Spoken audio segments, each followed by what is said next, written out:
a lifestyle. Sports cards and we live now. JLee in the building and every guest that you ever needed. Sports cards after hours keep the hobby heated. Updates, hobby talk like you never seen it. Sports cards live and none could ever beat it. Sports cards is a lifestyle. Sports cards and we live now.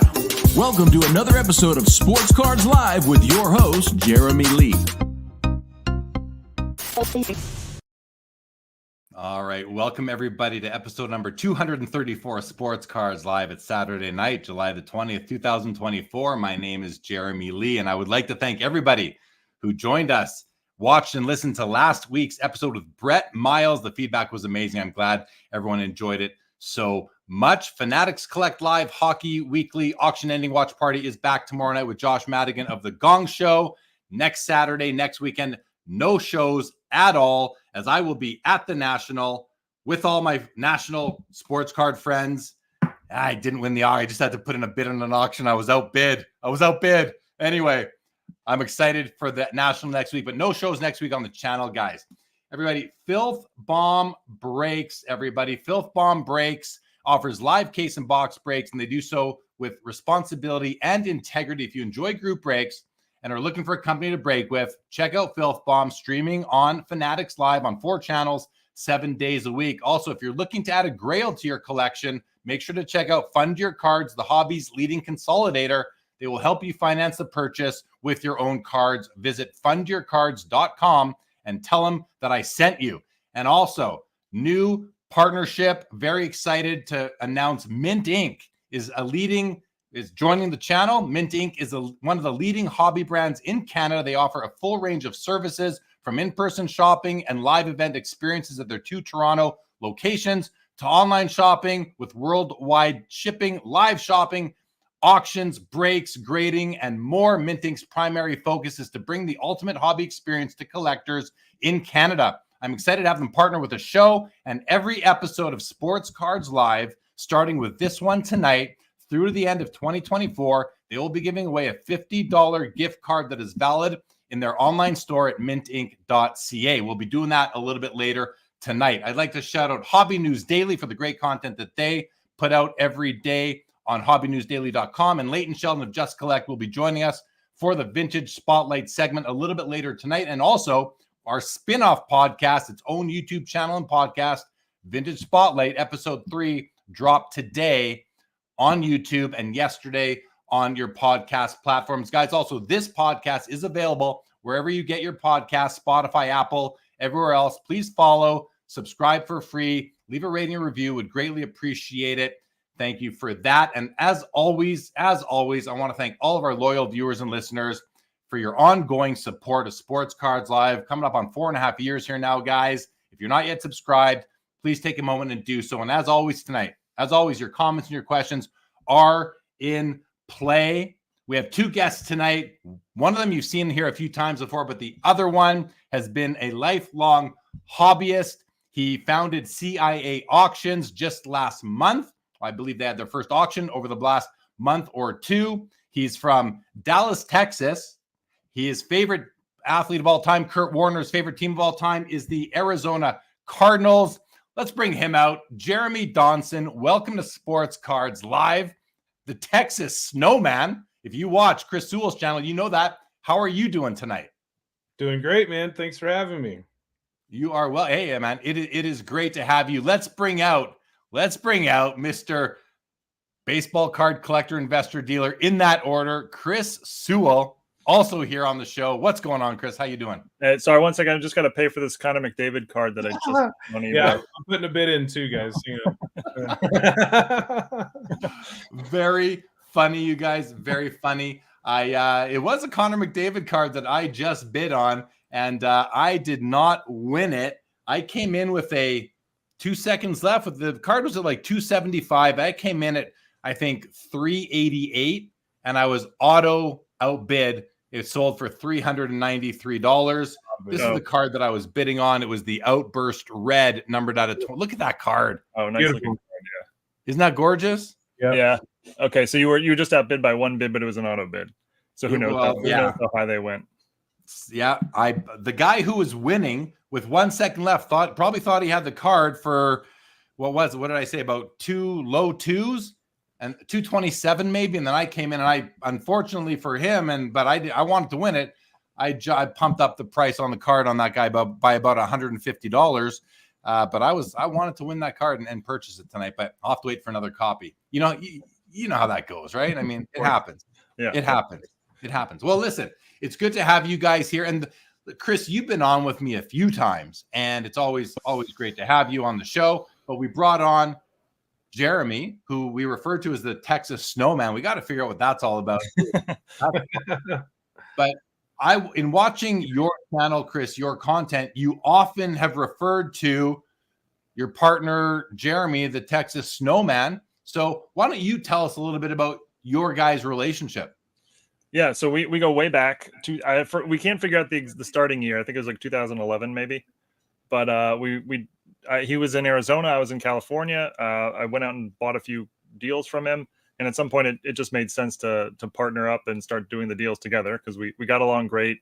There was instant chemistry, and we were on the same page with a lot of stuff. So yeah, we partnered up, and we've done literally hundreds of deals together at this point.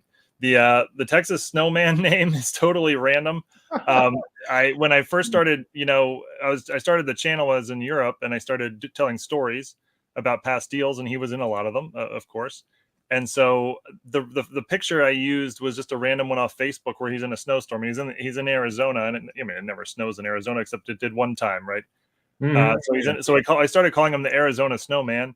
And then at some point he moved to Texas, so I just switched it to Texas Snowman, and that's just sort of stuck. So yeah, that's the story of that. If you check out the thumbnail for this video on YouTube, I took the outline of the state of Texas, and I found a snowman. I put it in there. Did you see that? That was good. Yeah, that was very good. It was quite high tech. I liked it. It was very high tech graphics right there for sure. So Jeremy, let's hear from you. What's it been like kind of partnering with Chris over the years and watching his YouTube channel? Really, I mean, his channel is one of the most popular, one of the most consistent out there. What's it been like watching his channel just explode over the last 4 years? It's honestly not surprising to me. I mean, his content is just genuine, and Chris and I, a big reason why we partnered up is because we both love people. Like, the person's worth more than the dollar to us in any deal, and I feel like that chemistry really comes through in his videos, right? Like, people can really connect with it. They don't feel like they're being sold to necessarily. Not that that's wrong. It's just wholesome material. You know what I mean? So I'm very happy for him. I think he has done a fantastic job with that. Just solid content, and it's grown up until what, Chris? Maybe the last month, I was always able to say that my YouTube channel was bigger than yours. Yeah, I think he just passed mine. I have a music channel too, and I think he just passed mine. So I can't really, brag on that anymore. But I'm really proud of him, man. He's done a great job. Yeah, really good. There's no doubt about it. I mean, he's just one of the bright lights in the hobby, and I've never heard anyone say a bad thing about this guy. This guy right there. Yeah. Right there. Right? I mean, there's stuff. Is that because that is maybe there is. I've never seen it, but it's pretty rare for there to be anyone who hasn't had anyone say anything bad about them, especially when it comes to content. But I want to get into CIA auctions, collector investor auctions. And this is something you're wearing the shirt right there, Jeremy. I can see it on your lapel there. You are the founder, and I want to understand how Chris is involved. Before we do that, let's go to the chat as we always do here on Sports Cards Live. Jeff McMahon, welcome to the show. Brendan Ryan says, great lineup. Thank you, Brendan. I'm pleased with the lineup tonight as well. Justin Bode is back. Todd McDonald, the curmudgeon. What up, fellas? ×2. Doghouse Hockey, welcome to the show. Robert Scott, Orlando, always great to see you back. Kurt Warner, baby. There you go. There we go. Yeah, get him, Justin. What's up, Chris C? Welcome. Jeff Hart, good to see you, buddy. Orlando says, 2 awesome guests tonight. That's right, Orlando. You know it. The snowman cometh, says Chris. That's right. Shout out to Chris for calling the McDavid. No doubt. The Merchant of Cool, good evening. This is a High Rollers episode of SCL if I've ever seen one. If you guys don't know Chris Sewall and his channel, he does a High Rollers episode. What is that? Is that a weekly show, High Rollers now? It used to be weekly. I've actually cut back maybe once every 2 weeks now. great, where you review the most expensive cards to sell on eBay for the period leading up. You cover other auction houses as well, though, too, don't you? Yeah, bounce around eBay. You do it mostly eBay, but bounce around to the other auction houses too. Yeah, right on. Sexton's Kentucky says, like seats on a Cadillac, they go way back. I like that. What's up, Sextons? Welcome to the show. Orlando, Jim Goodfellas, what's going on? What's Brendan Ryan, the Neil Peart of the hobby, talking about? I like it. Must be talking about you right there. Hey, Michael Hathaway says, happy customer from CIA auction #1, easy site, great shipping, pleasant emails with Jeremy. Can't wait for the second. You've had 1 and 2, I believe. Number 3 is to come. Is that right, Jeremy? Yeah. August 8th. August 8th. Yeah. Producer Louie, what's going on? Ola to you. Laura, nice to see you back. Mookie, what's going on? And JC, here's our first Q&A question of the night, guys. JC says, want to ask about the rise of fake cards coming from China and the future impact on the hobby. Any helpful hints? I don't know that I really, all I can, I'm not an expert on that. All I can say is, it's unfortunately the buyer beware, do your diligence, compare cards, but you guys deal in so much volume of cards. You might have a better answer. Chris, Jeremy, which one of you wants to take a shot at this one first? Yeah, I can. I don't have much to say. I'm not sure what the references to, but like there's a ton of like Wembanyama prism fakes and those sort of things. I actually haven't seen those fakes in person yet, so I don't know how good they are, how they look. How about you, Jeremy? I mean, as the head of an auction house now, how do you deal with, scrutinizing consignments and making sure that you're not going to have any counterfeits on your site? Right. Well, we have measuring tools, we have black lights, we have a lot of jeweler's loops and things that really magnify it hardcore. And I don't know, just doing the industry for so long. I mean, the vast majority of stuff I can look at and I can immediately tell if it's wrong or not. But if there's anything of any question, I just look at it a little closer and I'm confident it's real, so I'll put it on there and say, hey, it's good to go. Anything I list would be safe to say good to go. But if there was ever anything in question, I would just get it graded. You know what I mean? But for the vast majority of things, I'm with Chris. I haven't seen the China fakes that he's talking about yet. Hopefully never will. But if there was anything that was not 100% certain looking at it that I'm very confident is real, I know is real, I would just grade it. Yeah. And I mean, I'd be comfortable because I know that you are an expert. You've seen enough cards, maybe not the Wembanyamas, it's so new, but at least vintage. I mean, you when you see enough of these things, you do get a feel for it. You do develop an eye. But then again, we don't know if there are counterfeits out there that are just so good we can't spot them. There's a difference between known counterfeits and unknown counterfeits, and that's a whole thing, right? I mean, I don't know if we need to get any further into it, but JC, thanks for the question. Hopefully that helped you out a little bit. Justin Bode says, nice. CIA got an endorsement from the crystal ball himself, Michael Hathaway. I don't know if you know what he's talking about, guys, but Michael Hathaway works with MC Sports Cards, a large eBay consigner that is one of my partners. We do MC Mondays live. Yeah. And Michael Hathaway comes on as my co-host. And I refer to him as the crystal ball because I always say before the auction, I said, Michael, what do you think this is going to, what do you think, what kind of potential for this card tonight? He'll say, I think, it's a 1,500. I think we can get to 2,200. In the last second, I'll bump up to 2,175. I'm like, crystal ball. He's on the game. He's on the ball. Chris C says, CIA auction sounds like I might be able to get some rare grassy knoll kind of stuff. Yeah, absolutely. So let's talk about CIA for a moment, guys, or not a moment. I have a few questions for you on this. First of all, I want to understand the catalyst to create it in the first place. Jeremy, are you the founder? Is Chris the founder? Is this a collaborative idea when it first came about? Did you bounce the idea off him? What are both of your involvement in CIA auctions? And also, for anybody who's watching, listening, it is collector investor sorry, what is the website? What's the website exactly? CollectorInvestorAuctions.com. That's what I thought. CollectorInvestorAuctions.com. sounds very similar to Chris's channel. So, Jeremy, tell us about the original origin, the catalyst of collectorinvestorauctions.com.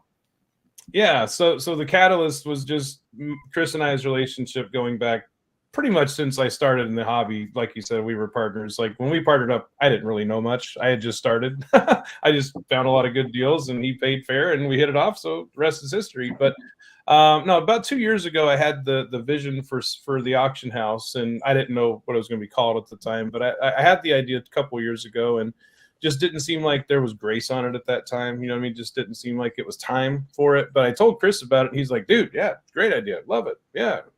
I think it's cool. Yeah. And then we just didn't do anything for a while. But I don't know, man. I just knew it was time last fall. So I called Chris, and I was like, hey, man, I feel like it's time to do the auction house. And we talked about his involvement and what that would look like and everything. And I think for multiple reasons, but in a large way, he lives on the East Coast. I live in Dallas. So there's not really a lot that he could do hands-on. It's more his channel, like marketing, just talking about CIA, because like you said, the name itself is heavily based on, Chris and I's history and the channel and things like that. So Chris, I go to Chris as to bounce a ton of stuff off of him.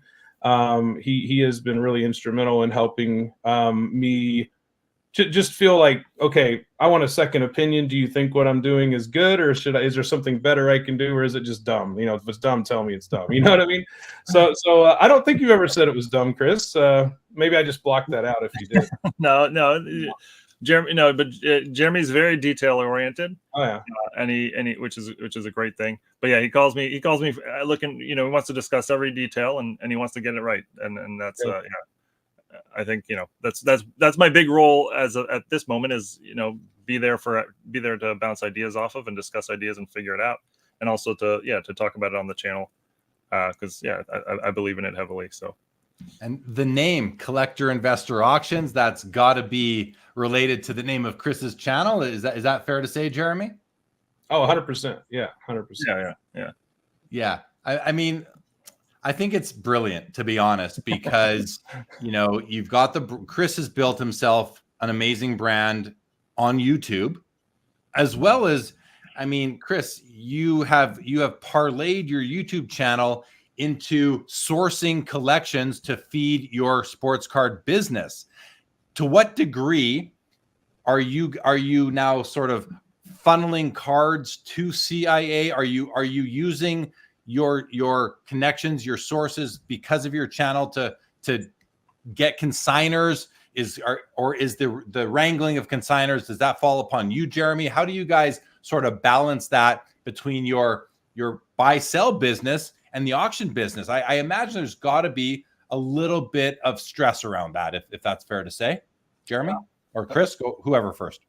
No, yeah, I would say there's not stress around that. Jeremy and I have always been very chill, and he likes to tell a story that whenever we disagree on something, it's usually because we're reverse auctioning it. Like it's usually no, you deserve more. No, you deserve more. It's usually that way. So we've essentially never had a disagreement on like money or who gets the deal or something like that. That's all super chill and not a problem. I don't really source stuff to CIA. If a collection comes in through the channel, I would generally look to buy it myself. But I mean, I'm sure a lot of people are seeing stuff on my channel and taking it straight to CIA, which is definitely something that I want. And of course, Jeremy wants as well. So Jeremy, then thanks for that, Chris. The question to you is, you're a new auction house.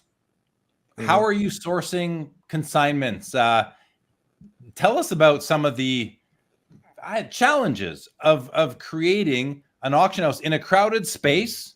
And I'm also curious, are you trying to focus on a specific niche or niche within sports cards and other collectibles? Right. So as far as the consignments go, I mean, I have sold to there's several buyers that I have in my network that I've sold to for a long time. And when I started the auction house, I told them, I'm like, hey, so I'm going to be using a lot of this stuff for CIA, but feel free to go bid, and I hope you get some deals. If you do, then I'd love it to be a associate or a friend of mine. Go bid, have fun, things like that. But as far as like the consignments, I have a lot of my own stuff in there. Other people in my network, like Chris, will consign some things if he has some things. But there's been so much stuff that I actually didn't even get to Chris's consignment last auction because I didn't want to make my new consigners wait. So I called him and was like, hey, bro, can I put yours off a month? Is that cool? And he's like, yeah, no problem. I'm like, okay, cool. So his is going next in the next one. But what I mean, so what's funny is like Jeremy's really, so when I first met Jeremy, he didn't know anything about the industry. He was very new. He had some finance, he had some money, and he was he wanted to be a player, but he didn't know a lot. Over the course of the 15 years or 10 years I've been with him, I've seen him grow in amazing ways, and now he's a legit player in the hobby. And one of the concerns I would bring up when he was starting the auction house, I was like, look, man, you got to make sure you have enough inventory to fill an auction. You don't want to run an auction with not enough inventory. And this has just not been a problem. Like his connections are pretty vast at this point, and he doesn't have any problem getting inventory. At least he hasn't through 2 auctions, and to the point where there's almost too much. How many auctions, Jeremy, do you hope to hold every? I was gonna say every year. That's too forward looking. In your first year, and then what are you striving for in the future? Well, you know what I love about this is you think you know what you're gonna do, and then you don't. And what I mean by that is when I started, I told Chris, I was like, okay, I'm not gonna do non-sports. I'm gonna start without non-sports. Well, the second auction, I had non-sports. So, and that just came because I had a very large consigner say, hey, I have a vast amount of pre-war Disney stuff and tons of other stuff, tons of Star Wars stuff. I'd love to just let a lot of this stuff go. And I was like, okay. So then we started talking because I had a couple people talking about Pokemon and Magic. And I was like, yeah, let's do it, and so I'm going to start accepting that, only graded for that, but I am going to start accepting that too. So, you think you know what you're going to do until it just grows and comes into that. And I think I forgot to answer one of your questions. You asked about what's my niche, I think, right, Jeremy? Yeah. So, I don't know that I created it with a niche, and you even named it the Everyman's auction, which I think is fantastic. I think that's a great phrase to put it. I feel like niches develop as you go. You know what I mean? Like, just like I didn't plan to start non-sports, here we are, second auction, and I already have non-sports. So I really feel like the niche is going to come genuinely, just generically. It's going to just happen, whatever that is, But the number one thing for me is just killer customer service. I want everybody to be replied to, not only promptly, but I want them to feel like they matter, because they do matter. Like, they're more important to me than anything else. That is the reason why I did this, was to have a place that people can come. There's no ifs, ands, or buts. Everything there is real. We're going to make sure it gets out to you very quickly. It's going to be described properly. If there's a crease, I'm going to say there's a crease. No issues whatsoever. Just a place people can come and buy, from dealers that, I don't know, we love the industry and we love the people that we buy and sell to and from. So that's my niche right now, is just to do everything I can do in excellence for everybody. Yeah. So the way I look at it is that, to me, I would call your competitive advantage if you are providing better customer service than any competitors. But I love that you said that your niche, you believe, will develop in time. The reason I love that is because, it takes pressure off you, and it allows you to see what your customers want, see what your consigners want. You're not coming out and saying that we're only doing vintage, we're only doing modern. I mean, I work with 90sauctions.com, and they're just doing 90s auctions. That's very specific. And I like that approach too for them. I like the way you're doing it. And you said that I kind of named it the Everyman's auction. Can I explain why I said that? Because I've looked at your auctions. I've looked at what is for sale. And what I like about what you are doing is that the thing I like the most is that a lot of auction houses, it seems to be all about like 5-figure and up cards or 4-figure and up cards. Your CIA auctions, from what I can see, you've got maybe $20 to $50 cards up to like $300 to $500 cards, and in excess of that, but a lot of like low to mid-grade cards of great Hall of Fame players and others, to me, that's a nice thing. It's nice that it's not just about the grails and the big cards. They have those auctions have their place for sure. I work with a few of them, but I like that CIA is, the way I see it is, that's why I called it the Everyman's auction. And I don't know that will become your niche or not, but it's something I see. And I feel like there's potentially opportunity with a niche like that. And maybe you are the guy to do that. And then you got Chris here, who's buying tons of collections, featuring them on his YouTube channel. And I feel like right now, guys, we're seeing the uprising of the low to mid grade card, in with good eye appeal. And so I think you might be onto something with that. Okay. With me, I mean, listen, the show is about you guys, not about me, but those are my thoughts on that. No, but more on you. So Jeremy, we all had dinner together in Toronto, and then we've also had a discussion earlier this week, just sort of prepping for this show. And Jeremy Lee of the two, I guess got to call you Jeremy Lee here. Just call me Snowman. Yeah. Jeremy Lee has given a lot of great advice about the auction house. He's got some business, got a business mind there. But yeah, the Everyman auction house, we're probably, I think Jeremy's going to steal that. The every customer that you meet is the most important customer you've ever had. That concept. I mean, Snowman sort of has that idea anyway, but that's an idea we're going to steal. And then at dinner, you had the idea of not ever rerunning anything.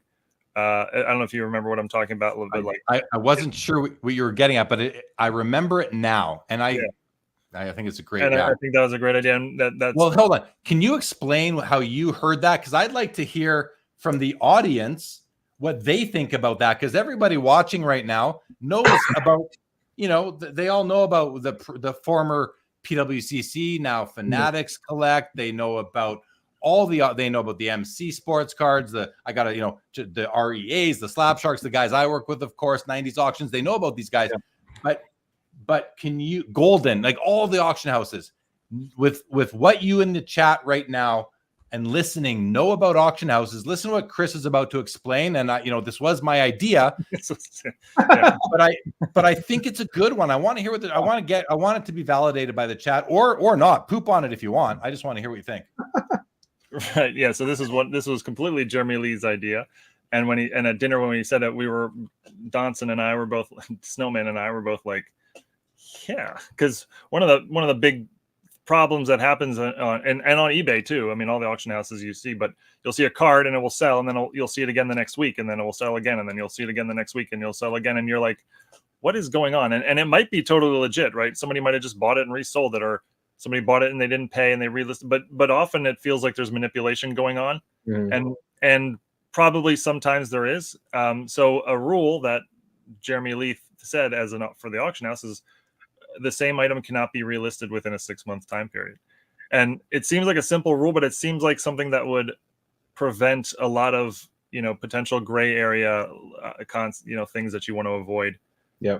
And that was sort of the basis for the idea. Like consigner shilling. Like we hear people accusing consignment sellers and auction houses of shilling on the regular. Right. But if you're an auction house and you say, okay, I'll list your card, but if it doesn't get paid for, we're not going to list. I forget if it doesn't get paid for, if it doesn't get paid for, we're not going to list it for X amount of time, whether that's 3 months, 6 months, whatever. That's up to you guys. But I thought that was a good idea. You thought it was a good idea. I still don't know if it is a good idea, but it seems good. That's why I'm curious what the chat thinks. Yeah, no, and I think the idea was more that like somebody else can't buy it and then just relist it immediately on in the concern that there's some sort of shenanigans going on, because there's no shenanigans going on, and we want to make sure that there's no thought that there might be. So no perception of it. Yeah. So what I through that conversation, which absolutely I thought it was a fantastic suggestion. So I already have it set up where if a consigner has items and they have their account set up, their bidder account, so they can follow. Most of my consigners have a bidder account so that they can have it in their consignment portal and they can see everything, they can follow along and all that. It's set up to where they can't bid on their own items. It won't allow them to. I mean, I think most consigners wouldn't bid on their own items, but if anybody was to try, it wouldn't let them, right? So I think that's fantastic. But as far as items that, like, say I have an item and it doesn't sell for a consigner, I will relist it the next one, and maybe it was like started too high, or it was too high of a reserve or something. That hasn't happened yet where I have had a reserve, but if that were to happen, I would go to the consigner and say, hey, I feel like the reserve's too high. I can list it again and lower the reserve, or I can, I can send it back to you. If you want to sell it, I could buy it, whatever you want to do. What do you want to do? And whatever the consigner's wishes are, I would do that. But as far as like your idea, which is fantastic, hey, if you win an item in CIA, you can't list it in CIA again for 6 months. I love that, because I never want even the appearance that we are like feeding off of consigners' cards that for whatever reason happen to not sell well in that auction and capitalizing on it at their expense. Like, that is not what I do. That's not what I want to do. And I thought your idea was fantastic, just to avoid even the appearance of a possibility that we do that here at CIA. Like, I do not condone shill bidding. I don't want anything to do with that whatsoever. I myself never have and never will place a single bid in my auction. If there's an item that's $5,000 and it's at $5 and there's a minute left, I'm not going to bid on it. Somebody's going to get a killer deal, or hopefully that never happens. I'm sure it won't. But my point is, I'm never going to bid on an item. So there was a couple of my long-term buyers that have bought from me that I told that to, and they were like, oh, shoot, man, I'm not so much reposting it on mine, but like, okay, all right, well, that's good to know, because I didn't want them to like do me a favor and bid on something. I'm like, hey, I want you to bid what you would pay for it. Like, and that's it. Like, I don't want you to bid on anything for me, because that's actually not what I want anyway. I want to be known for just let it ride, and if it sells good, it does, and if it doesn't, it doesn't. I know I would appreciate knowing there's a place that actually doesn't want to shill bid to try to get good prices. If somebody gets a deal on it, I'd rather that happen than have the name tainted that we shill bid. Yeah. I want to go to a couple of comments. We're gonna bring on Leighton in a couple of minutes. Leighton, hang tight down there if you don't mind. Give me about 5. I want to get through a bunch of comments that have been coming in here. So Todd McDonald says, first of all, great idea. Any strategies to prevent those that wish to run at every auction until they get their price? Right. To mitigate that is a good idea, I think. So Skeppy says maybe it gets run once and then twice during the next 6-month window. That's interesting. Skeppy also, that idea could work, but only if the seller can take the card to another auction consigner. 6 months is a long time to wait. So what would the terms be? Yeah. Chris C likes the idea. Philly Joe, good evening. Dan's Vintage says flippers will hate the 6-month rule. Yeah. It depends how it's implemented. What I said earlier, I don't remember exactly what my idea was, but because I think it was if you win the card, you can't relist it on the site yet again. And it's not because you don't want your consigners to be able to run their business. You want to maintain the integrity of your business and perception. It's not hard. It's not hard to attract a poor perception on any business in this hobby, because there's an army of people looking for things that you're doing wrong, and you need to be You need to be aware of that. Go ahead, Chris. And to clarify, I don't think the idea is not fully fleshed out. So I don't. But the idea, if somebody were to win something and then not pay for it, which I don't even think happened in the first auction at all, right? Everyone paid, right? Everybody paid. Yeah. So if someone were to win something and not pay for it, in that scenario, it might relist with like a disclaimer. This is a relisted item due to a non-paying bidder. Exactly. Maybe you allow that once. Maybe you allow that once, but that's it. Yeah. I love what you just said, Chris. Why is it relit? People always I'm always wondering why is it relit? What happened? If the auction house can tell what's happened, that's a move towards transparency, which is in the title of this episode. Dan says, if your customer base is collectors, the 6-month rule is excellent. CIA seems to be for collectors. I think that makes a ton of sense for sure. Mookie says, I hope Chris and Snowman paid for dinner. You did. You bought me dinner that night. Did I? Oh, did we? Okay, good. Yeah. I think Jeremy bought it. I don't know if it was you or him. I don't remember, but I think you did buy me dinner that night. Split it or Chris? It was a good dinner, as Jeremy Lee's pick for the place. It was a good dinner for sure. Chris C says every auction site should have lower end cards and not just cards that whales buy. Looking forward to the cards of CIA, hoping to find some affordable Kobe. Andrew Chevrier, I think I told you guys, Jeremy and Chris, that one man's low end is another man's high end. So there's a niche for everything. Yeah. Great. Well said, Andrew. I think you did say that. Chad, happy National Week. Good to see you. Shane Moreland, welcome to the show. Colin Murray, Hockey Card Exchange, welcome to the show. Good to see you guys. Okay, there were some comments earlier from the professor and Mookie that I think we talked about as far as, the challenges of sourcing consignments for a startup auction house. Vintage here says, it's crowded. As much as it's hard to keep track of all the auction houses, are you concerned about sourcing quality consignments? I think we've addressed that one already. So with that, guys, let's bring on Leighton Sheldon for the Vintage Spotlight segment. And I know that at least you, Chris, you have a question for him. Leighton, what's going on, buddy? Hey Welcome guys, to the show. Hey, nice to meet you, bud. Going on, Leighton? Nice to meet you, Jeremy. What's up, Chris? Oh, man. So, Leighton, National, you're leaving in a few days. You excited? Oh, beyond excited. Absolutely. Right on. Welcome to the Vintage Spotlight segment, everybody. This is a part of SCL where we bring on Leighton and we do this. And we also have our new spin-off podcast. Episode 3 just dropped on the Vintage Spotlight YouTube channel and podcast over the last 24 hours. Episode number 3. Please check it out, guys. Give us a subscribe.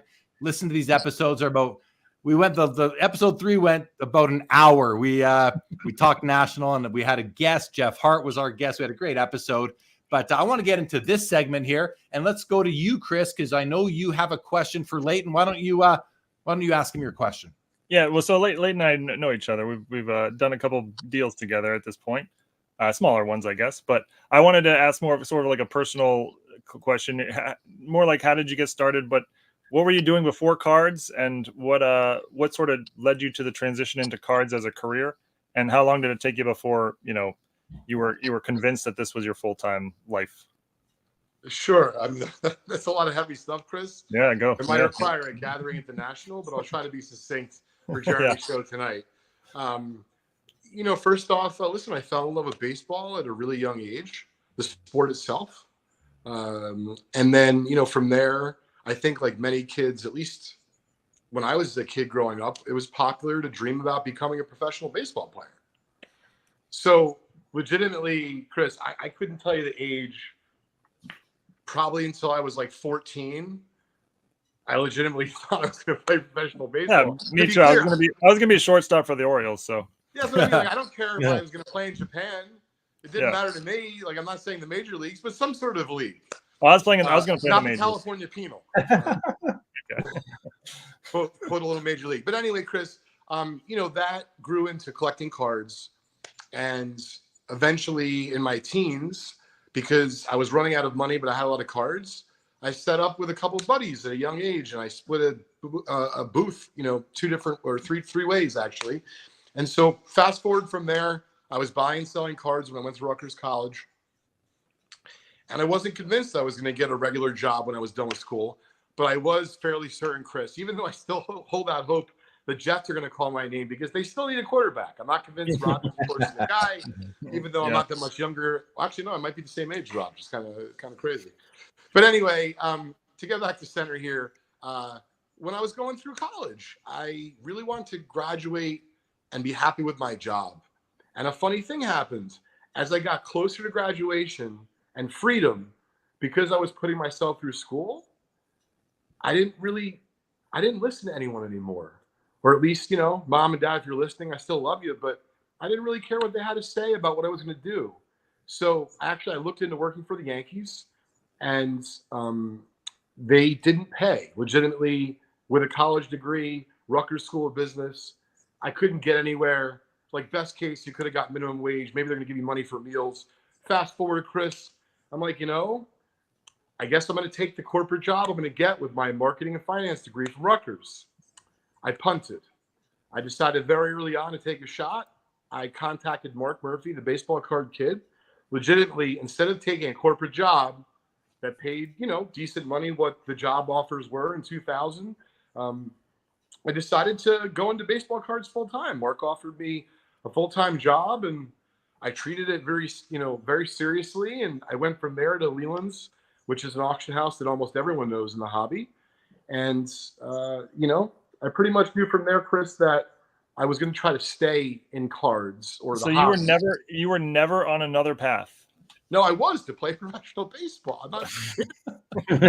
I mean, after the age of 18, let's say.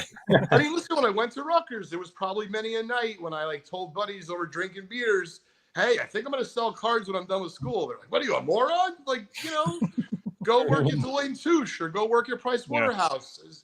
And listen, I got a buddy. His name is Jeff Minnick. He's a partner at Deloitte.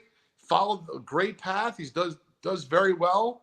He's happy in that route. I didn't think I was going to be, Chris. So I just took a shot. Leighton, Awesome. Nice. all I can say is I worked at Deloitte and Touche for about 5 years. I was never happy there. So I don't know, but your buddy might be pretending. I pretended to be happy, but I was never happy. Well, I have some things I can say, but not in the confines of our show here. He's happy most of the time. For sure. It can be a tough grind, that those professional services careers, for sure. Yeah, I got a quick funny story about a buddy who started at Deloitte. When we were done with school at Rutgers, he didn't make it a year. And he just couldn't handle that life, Jeremy. It was didn't want to travel, didn't want to do something he didn't like, and, worked really hard, just didn't want to do something that didn't, love. For sure. Well, here, Mike Petty says, you sold me a 5K card on Monday night, and Chris sold me one in Strongsville. I'd say you guys are doing pretty well. There you go. All right. You're both both in the business if that's the case. Mike. Yeah. Mookie says Leighton traded Deloitte for DeLongs. I like that one, Mookie. Pretty good. I might make that a T-shirt. I feel like that's a great slogan right there. For sure. Jeremy Donson, do you have any questions, any comments, anything you want to ask Leighton? And then Leighton, I want to know if you have any questions for these guys, but we'll start with you, Jeremy. Anything come to mind while we're listening here? Yeah, I always love to know, because we're all passionate about the hobby, right? I love to know if there was one memorable moment that really just got you hooked. And I just love sports, cards, whatever it was, a moment, whether it was with family or a game or whatever. What would you say is the most memorable moment that just got you hooked? I mean, probably getting the Fisher-Price bat when I was 6 years old. Oh, right, yeah. that was a memorable moment. But the joking aside, Jeremy, it really didn't get me hooked per se. But my favorite live sporting event ever is I went to the Game 6 of the Yankee of 1996 World Series, Game 6, when the Yankees they won, and I was in the bleachers. And I mean, Jeremy, it was a day, in time well before StubHub. There were still ticket brokers. It was the toughest ticket in the Northeast. And so I went to several dorm rooms, several dorm buildings, and wrote on every room that had a dry erase board looking to buy a ticket. I eventually got one, and it was fantastic. Nice. Anyway, coming home after they won, you're hugging people in the street, you're kissing people on the cheeks that you never thought you would remotely do that with. And anyway, we got stuck in the Lincoln Tunnel because you would imagine, I didn't really know the people I went with except for my friend Nicole. The other people were all a mystery. We got stuck in the Lincoln Tunnel, get home at 5 a.m, run through my frat. The Yankees won the World Series, and the rest is history. But that was a really memorable moment, Jeremy. That's cool. That's super cool. You were motivated to get that ticket, man. Yeah, awesome. No, highly motivated. If nothing else, just because I love the game and I love the Yankees. And the Yankees were really bad growing up as kids. I couldn't believe they were on the precipice of coming back. They were down 2-0 in that series. That's Leighton, awesome. any questions for these guys? I do. So, Jeremy, I'm going to ask you first, and if it's a little difficult, it's not meant to be because I'm really curious. Mm-hmm. But there's a lot of auction houses in the sports card hobby, the sports card industry, running from the highest end all the way down to folks that a little more collector friendly. So I'm curious, what were one or two of the reasons that you thought you wanted to enter the auction house space in the sports card hobby? Yeah, so I feel like there's a lot of reasons for that, but initially the initial thoughts were, number one, we get so much inventory, why not create our own outlet, was one, and number two was there's always horror stories of so many different places. It's like, and it's just like, I would love to create a place that just, I don't know, man, high integrity, high moral values. We want to go over the top for our customers. I just thought it would be good to have a place where they can go and bid and consign in confidence. Not that there aren't already those places in place. There certainly are a lot of great auction places, but I just felt like there was room for a place that people could go and just feel really good. Also, it's kind of a hush push. Like, we never know what's going to be in the auctions. What stuff that we get in, or people, consigners, the consignments that come in, that's what's going to be the next one. So I also think it's kind of fun to see. I wonder what they're going to have next time. Like, that's just kind of fun too, right? But yeah, I'd say that's it. To liquidate our inventory, number one, and number two, just to have a fun, enjoyable place for them to come and purchase cards or consign our cards. I have a follow-up, Leighton, for Jeremy. And if you have a question for Chris, we'll get to that in a moment. But are you comfortable, and this is, you may not be, I'm going to put you on the spot here, but you don't have to share this, divulging like sort of how many customers you have, how many consigners, how many cards you've had in the auctions, that kind of thing, so that, because the more the better, I would feel like, as a consigner especially, to know that we had X amount of unique bidders. How are you, and along with that, are you happy with what you've accomplished in these first two auctions that have completed? I am extremely happy. Chris actually texted me towards the end of the first auction, and we were so pleased at how well it was going, right? Like, it was just going so well. So I was extremely happy with that. And the second one as well. Yeah, I have no problem sharing that. So my original goal for the first auction was, I figured if I can have 100 registered bidders for the very first one, I kept it small on purpose, about 124 items. I was like, that'd be great. Well, we ended up with over 400, a little over 400. So it was like, fantastic. That's great. Loved it. So we had probably 170 unique bidders in the first one, I think, and about the same in the second. I think now we're up to about 550 registered bidders through two auctions so far. 5,000 bids in the last auction. There was 250 items in the sports card one, not including the non-sports in the comics. So I was extremely impressed with those numbers. I was very happy with that. But what I loved most about it was, I knew that there were so many, not all, but so many people that came from baseball card collector, investor, dealer, in that order. I had so many messages like, you guys rock, so happy to support you guys, love it, can't wait to see what comes next time, great, awesome, blah blah blah. Yeah, it was just so fun reading all these emails, and I replied to every one of them personally. So it was cool. That's the brilliance of partnering with Chris. Is Chris a partner in CIA? Yeah. I mean, it depends on what you mean by partner, but yeah, I'm involved. An equity holder in the auction company. I'm a small equity holder in the auction company. Okay, interesting. And then Tampa Sports Cards has it been profitable so far? Any unforeseen issues that have come up up to this point? Yeah, the one big issue, I felt overall it was very smooth. It was ran very well. There was a couple little minor things, like on mobile, for example. We did a couple of beta tests and a couple other minor tests before the beta test. We did so many tests, man. But like little things, like you're on mobile and you're scrolling through the lots, and one of my registered bidders emailed me about what his experience was. He's like, hey man, loved it, but if you could fix this, it'd be great. Well, when you look at it, the last little bit of the title was cut off. So if you wanted to read what the card was graded, you had to click on it. And I was like, oh, let's switch that. So I called my tech team the next morning. It was fixed. I was like, great. Thank you for the feedback. Like, feel free to do that. I welcome that, because it helps it become better. Right. So please tell me if there's something that I can improve on. I want to. So that was really good. I think I forgot part of the question there. Sorry. Has it been profitable? Oh, has it been profitable? Yes. So if you look at the whole bottom line, I mean, I've got a ways to go to catch up from all the upfront monies that I've put into all the customization. I mean, I spent thousands of dollars alone just having a platform that ensured that consigners can't bid on their own items. That was worth it to me to have that. I don't want to be associated with show bidding as much as I can control it. I can't help if somebody has their cousin 3 states away bid on it, but I can do everything I can do. That's the point, right? So I've spent a lot of money on things that I didn't really have to spend on, but I wanted to. That was important to me to do that. You know what I mean? So, but as far as like monthly nut or monthly expense versus what comes into the auction, yeah, I would say already it's I would say right now it's a small profit right now. But I told Chris when we started this, is like, look, I don't care if I make any money for the first year, for the first, rest of this year, for the first year, that's fine.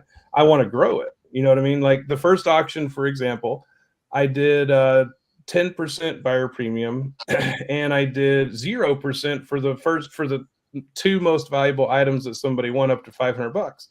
Well, I didn't know what to expect. So of 124 lots, 67 people won something. So almost nothing had buyer premium, which is fine. I was ecstatic with that. Didn't care at all. I was like, sweet, man, I made no money in the auction. I could care less. I'm so happy it went well. So truly how much money it makes is not my main focus right now. My main focus is making sure that it's ran in excellence and that it's running good and that people enjoy it. And that's going to come as it goes. You know what I mean? So that, I guess that'd be the best way. Yeah. That's customer acquisition. It sounds like it wasn't very expensive for you, just some lost commission, which is fine. So that I think that's a great way to not make money is to acquire customers, right? Absolutely. Leighton, did you have any questions for Chris? I believe you had one for Jeremy. Anything for Chris? I do. So Chris, I would love to know what is one of the biggest or coolest collections that you ever found or was able to purchase because of your prowess on your YouTube channel? Oh, well, there's been a lot. I mean, a couple recent, there was the Grail collection with Mike Moynihan. I don't know if you all have heard that, but that was a 6-figure deal with a lot of Gaudis and some Babe Ruths, and Jeremy and I just went and bought a huge deal up in San Francisco last weekend, $80,000 deal. A lot of vintage and set runs from the 50s and 60s. There's been a lot. Nothing jumping out as the main one, but those are two recent ones. Very and are those all through the channel, Chris? Those basically everything I do now is through the channel. I don't really market myself anymore. I just it's all word of mouth at this point and channel stuff. Yeah. Very cool. There you go, Leighton. Anything else from you? Anything going on with you at your national booth that you'd like to announce before we wrap up this vintage spotlight segment?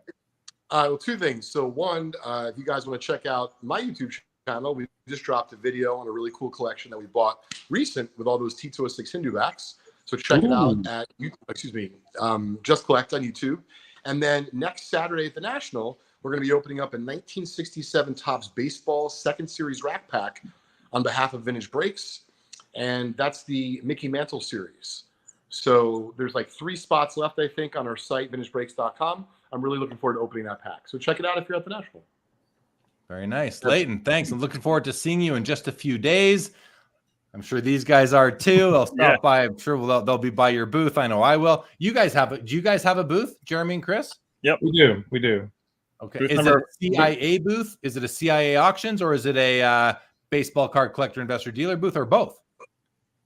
So it's kind of both. I mean, it's CIA mostly, but I mean, people from the channel are going to come, so it's kind of merged into one. You know what I mean? But it's booth number 420 at the National. Right in front Before of I let you go, Leighton, a question came in from Mike Petty. He says, Leighton, any chance you will use CIA with some of those big cards you just listed on eBay? Which I don't know what those. If Leighton knew what he was doing, he would. Yeah. Well, I mean, I would say if these guys knew what they were doing, they would invite me to like a nice seafood dinner, and then maybe they twist my arm. Yeah. There you go. It's gonna happen at the National, bro. Yeah. Thanks, Mike Petty, for the question. All right, guys. All right, Leighton. Thank you so much. We'll see you in a few days. Yeah. Nice to meet you, bro. Nice to meet you. See you, Leighton. All right, guys.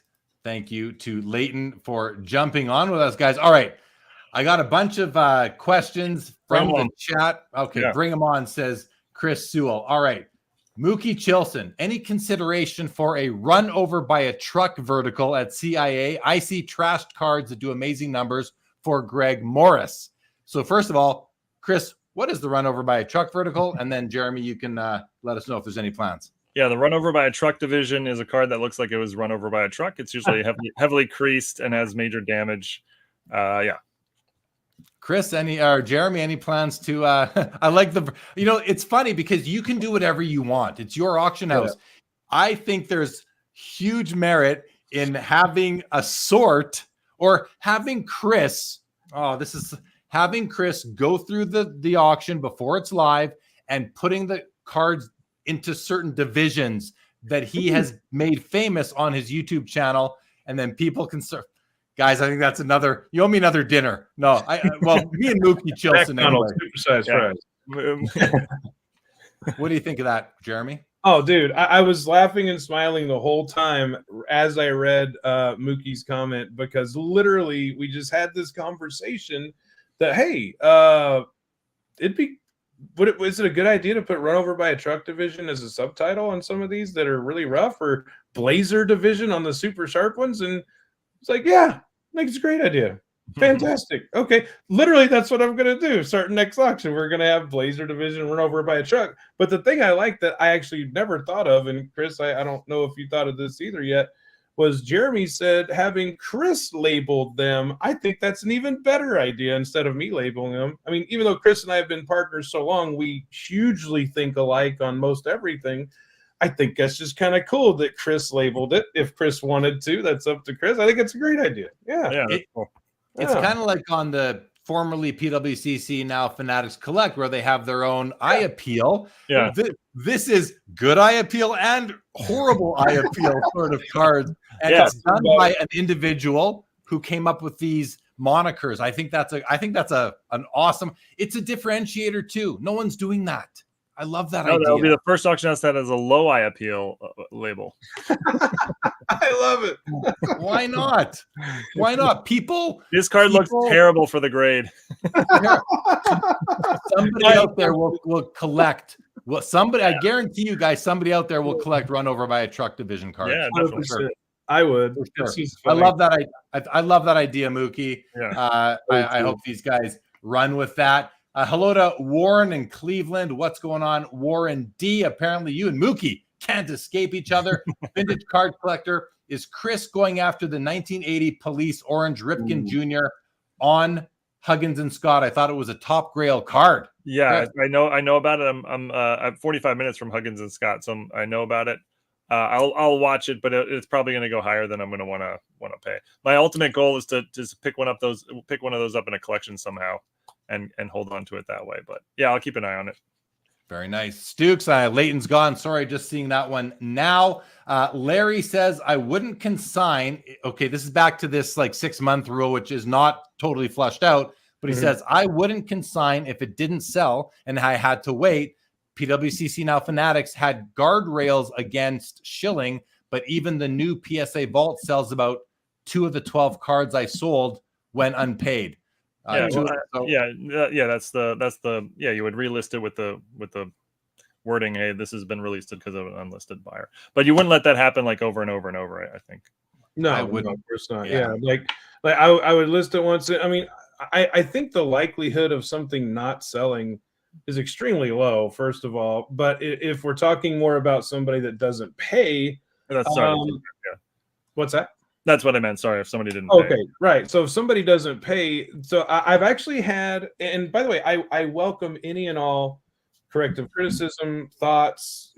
I love this about it. Man, that really sucked. Please never do that again. I want to hear that. I haven't heard that yet, and I hope I never do. But if I do, I want to hear it so I can make it better. But I have had a little bit of kickback on having 2 references required, right? And then waiting a little bit to get approved. And I totally get that. We're like collectors and investors in cards are like kids in a candy store. I know I am anyway. I want to go to the candy store. I want to get the candy. I want to open it right now and I want to eat it. I don't want to wait to be approved to open the candy, right? But I do that to help prevent non-payers from entering, right? So that's the very reason why I do it. And also to help determine what level I can approve their max bidding allotment for, when they enter to give them the best experience. I do not want them to be bidding on when I start listing 5-figure items in CIA. I don't want them to be like, crap, my max bid's maxed out. Let me call Jeremy really quick to raise it. I want to have that ready for them. You know what I mean? So I have yet, I mean, it's brand new auction, but I haven't had anybody not pay yet. And it looks like, nope, that's going to be followed through with the second one too. Almost everybody paid immediately. So pretty hopeful with that. But yeah, so if you can sign something and you didn't have a reserve on it, I mean, it's almost certainly going to sell. But if it didn't, I would relist it one time. And like Chris said, I would put in there, this is relisted because either it wasn't paid, or non-paying bidder didn't pay, so we're relisting it, you know. But yeah, I don't think that's going to be very common at all. I think the only time that would really happen is if they had an item that's worth $1,000 and they wanted to put a reserve of like $950 on it. And I would honestly tell them, hey, I really love this item. It's a great piece, but I can't take it with the reserve of $950. It's just too close. And I would just rather not accept that consignment than disappoint them and make them wait a month or two to get disappointed. You know what I mean? Right. Yeah, for sure. All right, let's keep going. Brett S., good morning to you. Good morning. He says the Chris Sewall certified blazer sticker. And then, but Mike Petty makes a good. He said that's a great idea. We need more stickers now that PWCC is gone. Mike Petty. My understanding is that they're not gone. They're just going to change the look of them to the Fanatics collection. Is that true? Yeah, I didn't even think of that. The PWCC eye appeal sticker. They're just changing it to Fanatics. They're just changing it. I think you can convert your current cards over to the new sticker. But but what we're talking about here, to me, isn't a sticker. It's a searchability function on the website, or a division of the website. You don't need a sticker on the slab, because let's face it, a lot of people don't like stickers on slabs. You could do it, but I don't think you necessarily have to as far as that goes. So Brett S., poor registration sticker by Jeremy Lee. Low eye appeal. Good afternoon, Dan, the card man. Dan's Vintage says Mookie Chilson is famous for collecting pinhole cards. Yeah. To me, that's one of the smartest ways to collect a PSA 1 with a pinhole that otherwise looks like a 7. I think that's a great way to do it. Trevor Gates, early subscriber, always believe both of your brands are your opinions and real, and you're honest. Thanks for the content. Appreciate that on behalf of both of, I believe, Chris and myself. Very, very nice. Okay. Lots of, Mike Petty here says it's your shtick and you should run with it. Like, that's the thing. You can do what you want. I agree with Mike Petty on that one completely. You can do what you want with it, Jeremy. Take these ideas, don't use them, whatever. Okay. Oh gosh, so many comments coming in. You guys, like Colin Murray says, when you go full-time cards every day is a great day. 100%.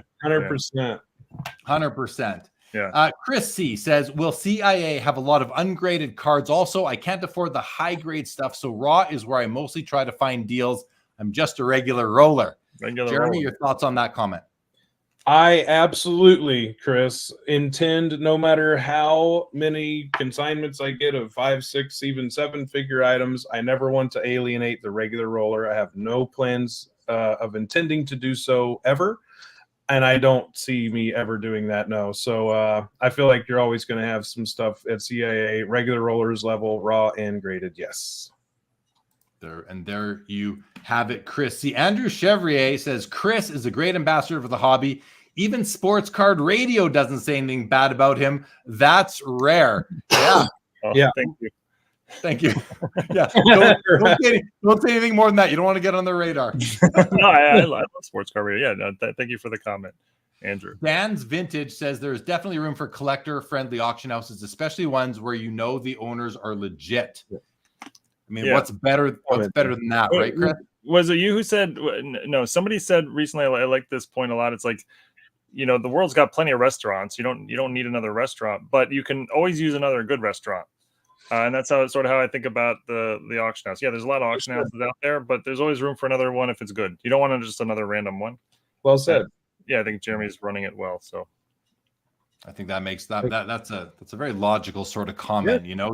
Just because it's a crowded space doesn't mean that you can't carve out both a niche for yourself and what Jeremy Donson, the Texas Snowman, said earlier, which is a competitive advantage, which could be the level of detail that you are putting on things like vetting your bidders, so that you're number one, they can afford their bids. There's no, you're minimizing the unpaid listings. You are doing everything you can to defend against shill bidding, and you're providing what you consider to be the best customer service in the industry.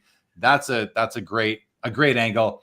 I would say for sure. Yeah. Justin, anything you want to say about that, either of you, or I can go to the next one? I just want to do the best I can for them, like the best experience possible. Chris nailed it on the head. You can go to any restaurant, but there's always room for another really good restaurant, tasty, great service, all that kind of stuff. So I think that's exactly what I'm going for. I just want it to be a fun place. They can go bid in confidence and feel like VIP CIA agent. Yeah. So I don't know. I just do. Yeah. Okay. Justin Bode says, I got on Fanatics, aka PWCC today, and I see they need to fix a few things. PWCC had it perfect. Get your stuff back the way it was. Justin, all I can tell you is I've been on the Fanatics Collect app and website. I actually think it's better for navigating than it used to be, but they have not fully converted over, I would say, because there are things that are not as good as they were as well. So I'm with you. I'm certainly with you on that. Okay. The professor asks, Chris, are there any grading companies you do not plan to list graded cards from?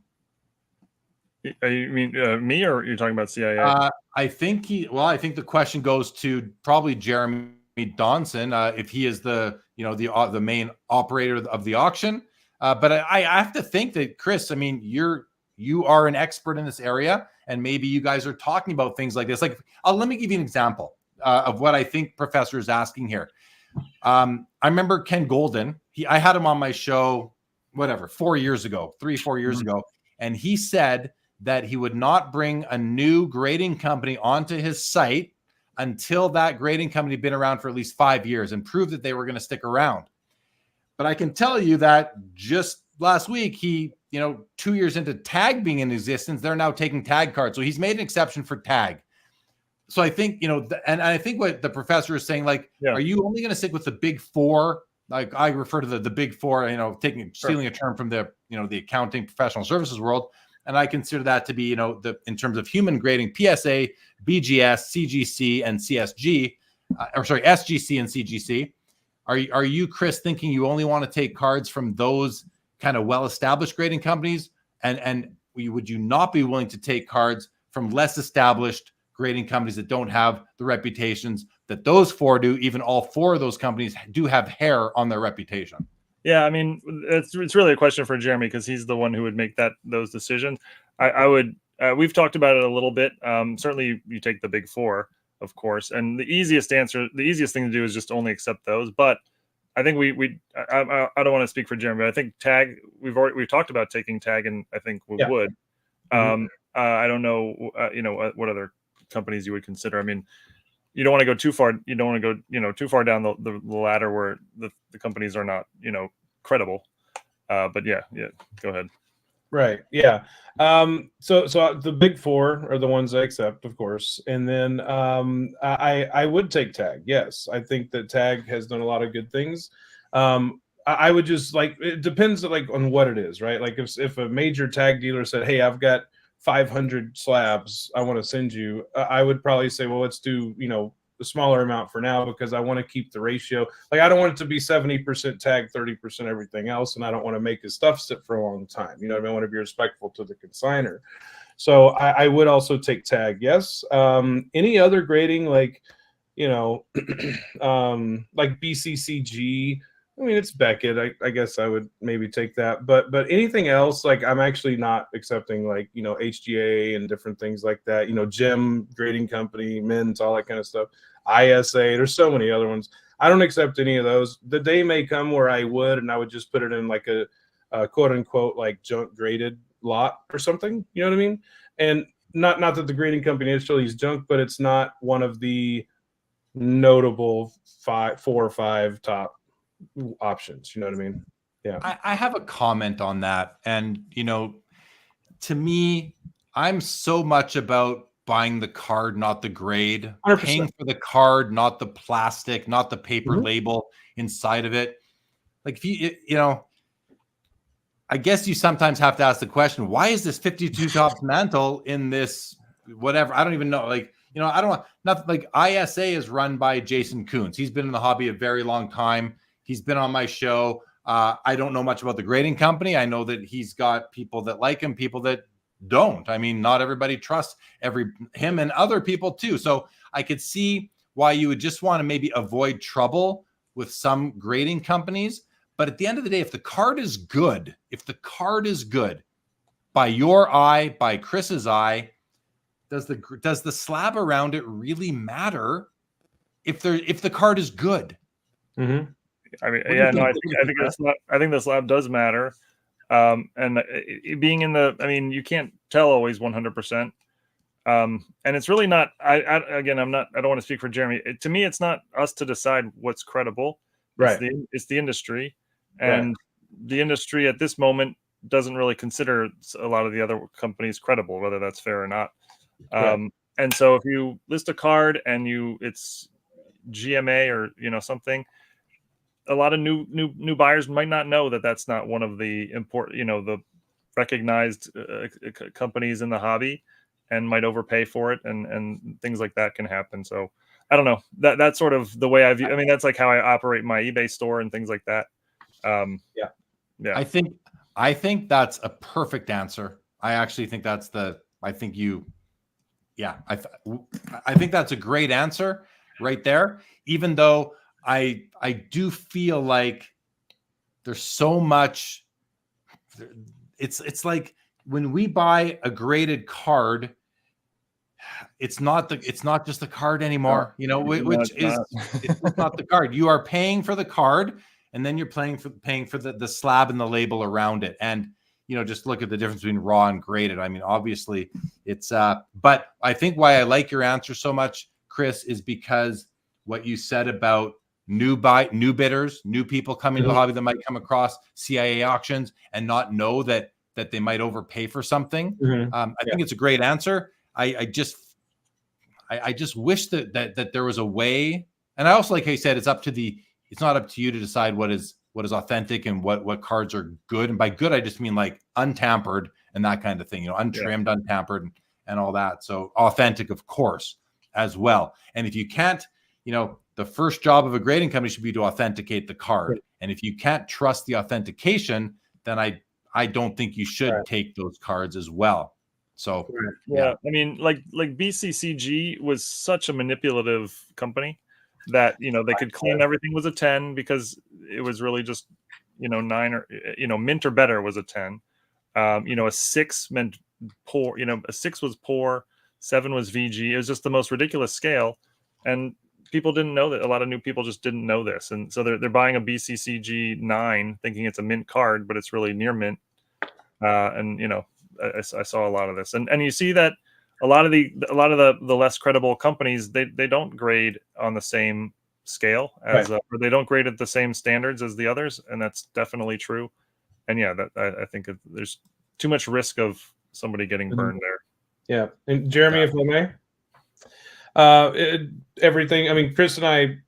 Have we ever disagreed on anything in the hobby, Chris? I don't think so. Maybe stupid stuff doesn't matter, but I can't remember the last time yet. Yeah, I 100% agree with that. And for me, you know, yes, the slab authenticates. You can buy this in confidence, right? But if it's raw, then we CIA can tell you, hey, you can buy in confidence because I'm able to hold it in my hand.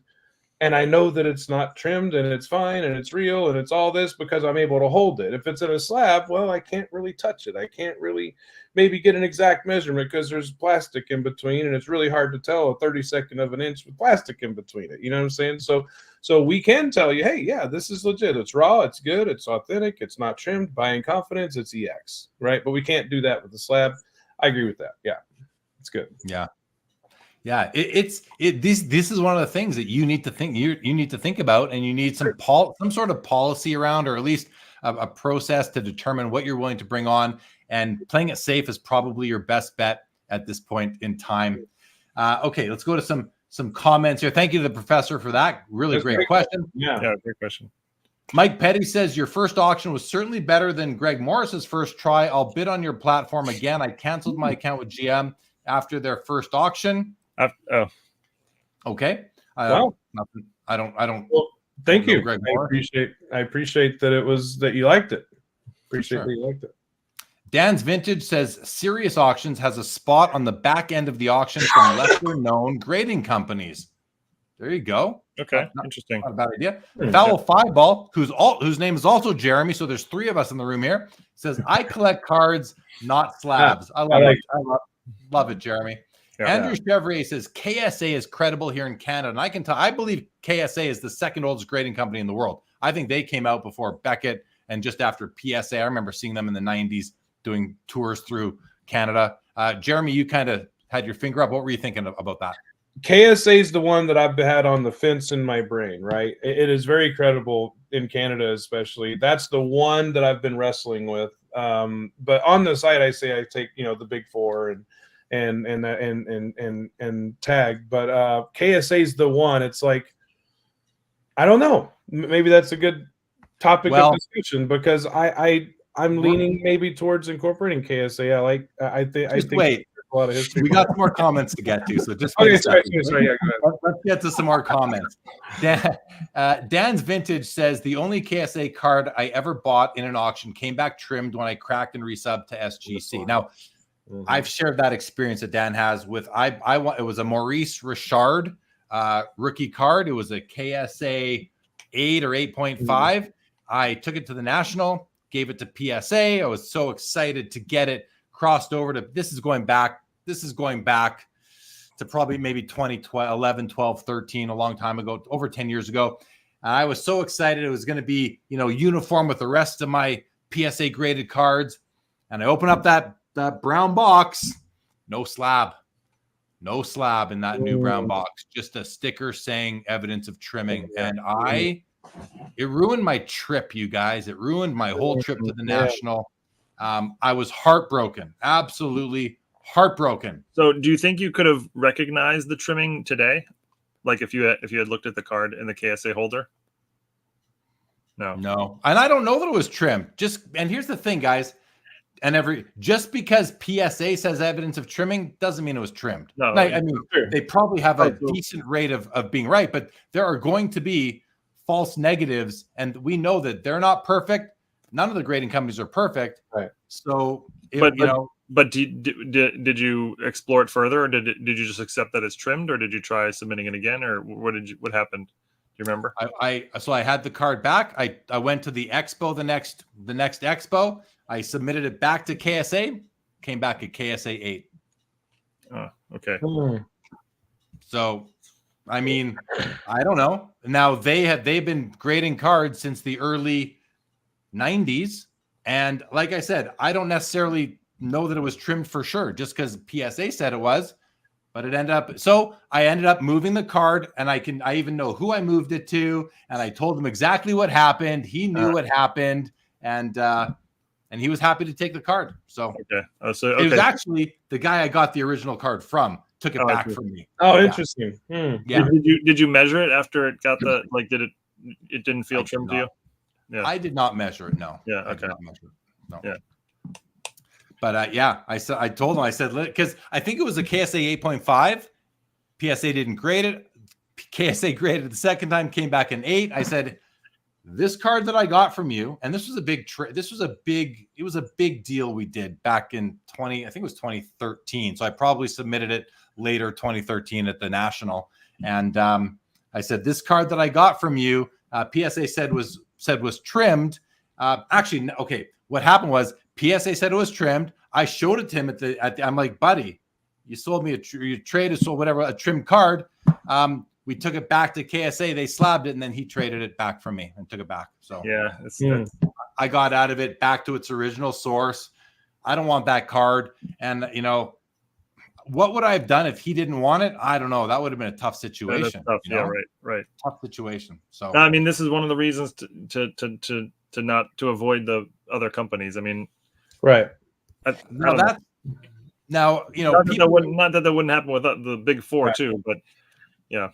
Well, Right. I just watched your video, Chris, that you just released Yeah, on, that's it, exactly. you know, like you had an authentic came back at 4.5 on a mantle. Right. So who knows what's right? You know, SGC is the KSA in that scenario. If you're just drawing parallels, right? That's a great point. Yeah. And for sure. SGC is highly respected, I believe. Mhm. So, but there is a point. KSA is, I don't know if the word is respected, but it is used in Canada. But you go to the Toronto Expo, you guys were there. Yeah. Did there's a you lot. see many KSA slabs in the? There's a couple showcases that are filled with them. A couple of vendors that have tons of KSA. Many have none. What do you remember seeing there? I remember seeing exactly what you just said. There were a couple like entire casefuls of KSA cards, but maybe not so much spread out now that you say that. Yeah. And they did just change their slab for the first time in a while. Their slab has improved a lot. I can say that, but that doesn't mean that their grading has, but I don't know. I feel like I've seen, cards in a KSA slab that's graded a 5 and it's like creased and things. Now maybe those were one-offs. But I feel like I've seen things like that you would never see in an SGC holder, for example. Yeah. The other thing I'll say about them, with my personal experience, I bought a 1923 Patterson Howie Morenz, one of the grails of pre-war hockey. It was a KSA 5. Mm-hmm. I crossed it to PSA. It came back a 3, which I was happy with. I still have the card. I love it. I don't really care what the grade is. I love the card. Right. And to me, when people ask me about it, I say, well, if you're going to cross it over, expect that it's not going to come back the same grade. But apparently they've tightened up their grading and so forth. But let's keep on going. We got more comments here. Sure. Colin Murray says if eBay has recognized the grading company, then that should help. Yeah, no, that's a good point. Yep. Mm-hmm. I don't know. I think eBay just recognizes the big four at the moment, right?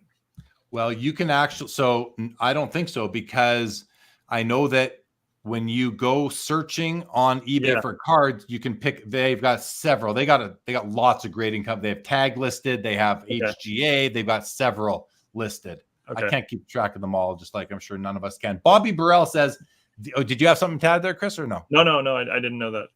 Bobby Burrell says the inside word about many auction houses is that customer service, communication, and detailed descriptions being the most talked about faux pas. Sounds like CIA is on the right path. Very nice. Awesome. Bobby. By the way, guys, Bobby Burrell just put out an article like yesterday on Hobby News Daily about the great divide, he called it, when vintage turns into modern. And, I heard about that.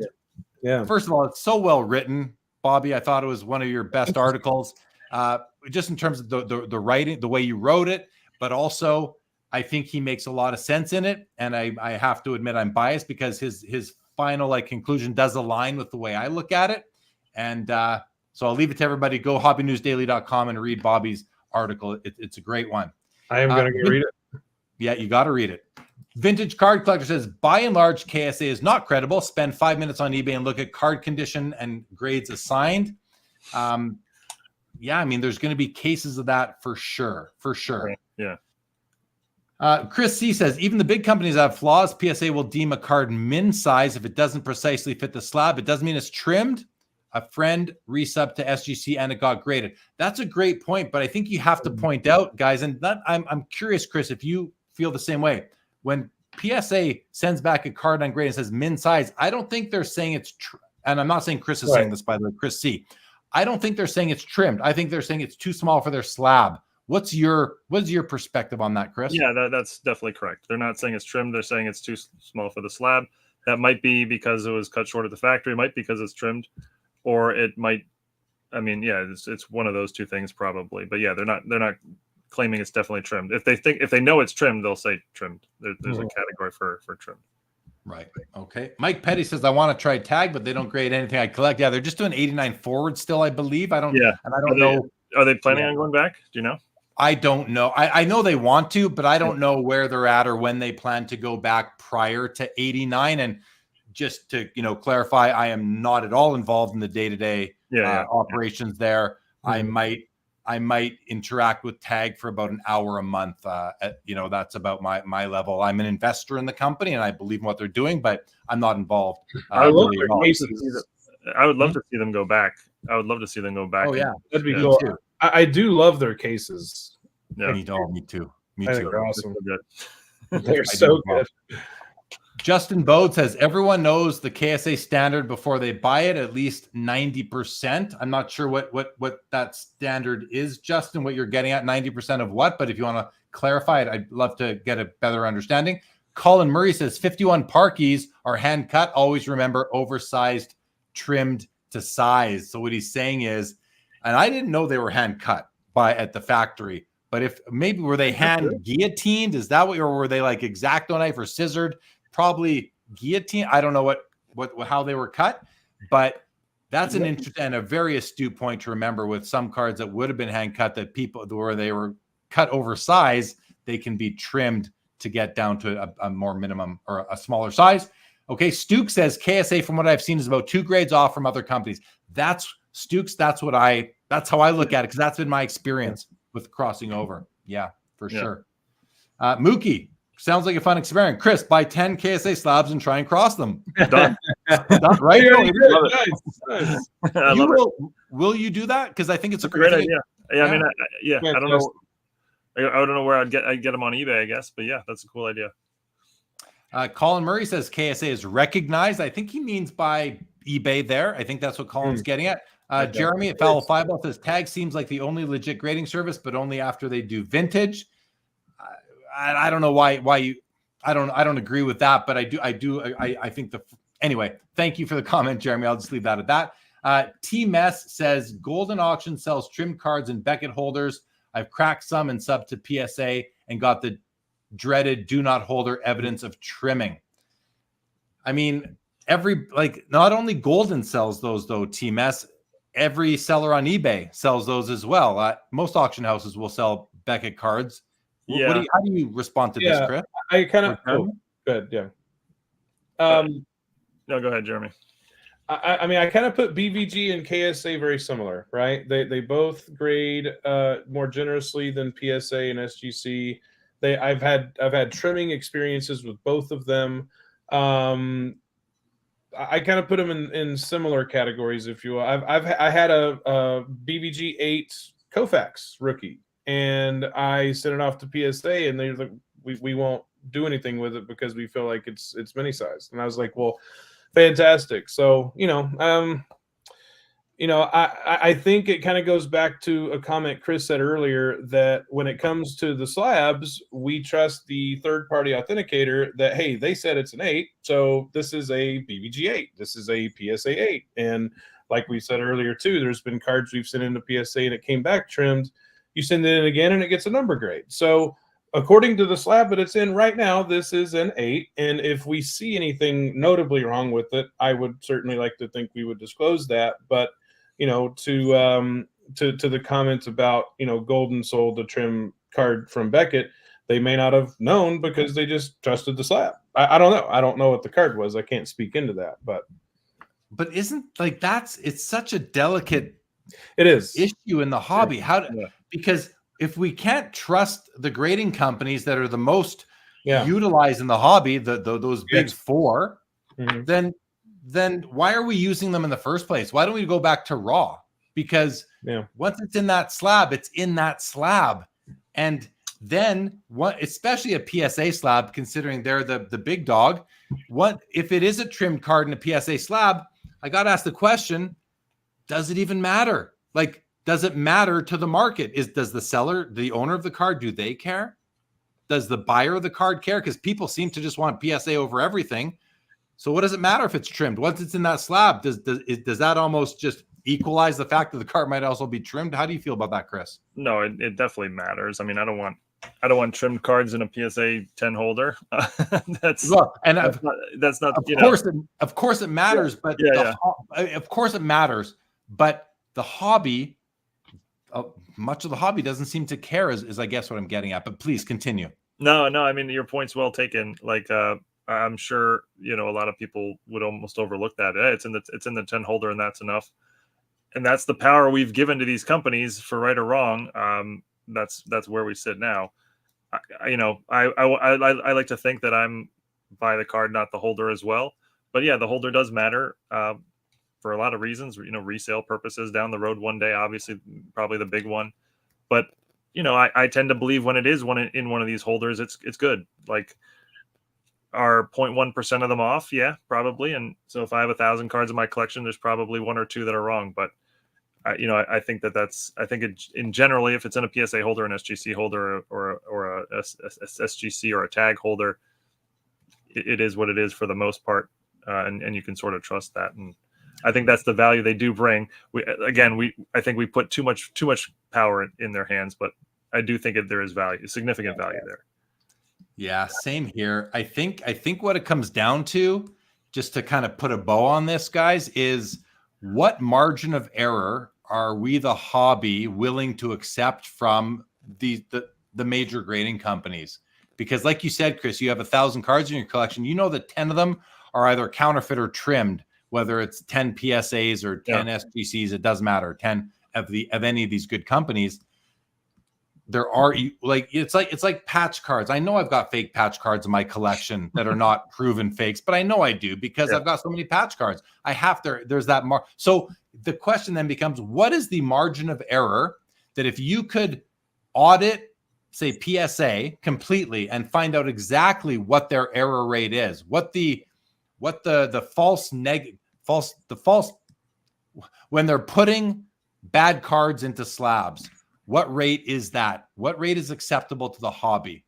That's a great question. I wouldn't be able to answer without deep diving it, but I would bet that the 4 big companies, their mistakes are way, way smaller than KSA or GMA or HGA. I would bet that.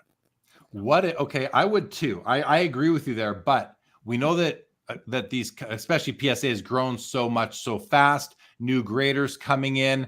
I mean, I could be a new grader. I could go work at KSA or I could go work at PSA, and whichever one I go to, I'm going to bring my error rate over there. So I think it also comes down to the training because I want to say that, well, PSA, even KSA have been around so long. There's turnover, of course, but let's say SGC, PSA, 2 of the most well-respected companies, they've got so much experience grading, and hopefully that experience has been transferred down as they've had people come and go. And maybe that's where their branding comes in to give them such a high rate, or, where the hobby gives them so much power and so much trust. You know what I'm saying? So, yep. Okay, interesting stuff, guys. USMNT Soccer says, we destroy grading companies who overgrade, yet everyone willingly accepts PSA's undergrading shift with a smile on our faces. I don't have a smile on my face about it. But he's right. Yeah, he's right. Yeah, it's a good point. Bobby Burrell says Beckett does grade sheet cut cards, so evidence of trimming is an afterthought at that point. Makes sense for sure. The professor says if you list a tag graded card in your auction and the consignor uses the tag S service, which is the 1,000-point scale, you as a buyer can look up the reports. You can get a better detailed report than human grading notes. Fair enough. Thank you, Professor. Justin Bode, I don't like sheet cut. I just don't understand why they grade it, Bobby. I think if Beckett could reverse that decision they made at the beginning that they would not grade sheet cut cards. So, we're talking about is cards cut from sheets where those edges are just too pristine to be versus how they come out of packs, especially when it comes to 70s and 80s O-Peaches where there's no way that came out of a pack. All right, what else we got here? Colin Murray has a comment here. He says, guys, KSA 9s get crossed to PSA 10 all the time. KSA 9s aren't PSA 7s. Every grading company has many cards that don't fit the grade. I'm in Canada and see plenty of KSA. BVG is worse for vintage. And Colin Murray is one of the most well-respected vintage dealers in Canada. Sure. I picked up my 1953 Pee Wee Reese off of him at a Montreal show just a couple months ago. Yeah, beautiful. Nice. Beautiful Pee Wee Reese. Beautiful pose. Oh, so great. Such a great card. CC says, good evening. The answer is simple. If you don't want to buy trimmed cards and PSA holders, then just buy the card raw and not graded. Except that you can still buy a trimmed. Could be every trimmed card in a PSA slab Was raw. Yeah. was raw trimmed to 1x2cc. So there's that as well to consider. Okay, what do we got here? Mike Petty says, I don't have one fake patch or one fake relic card. That's one thing I'm sure of. Yeah, exactly, Mike. Okay. I thought he was saying because he doesn't have any patch cards in his collection. I thought that's where he was going to, and then I saw that's those. where he was going. Right.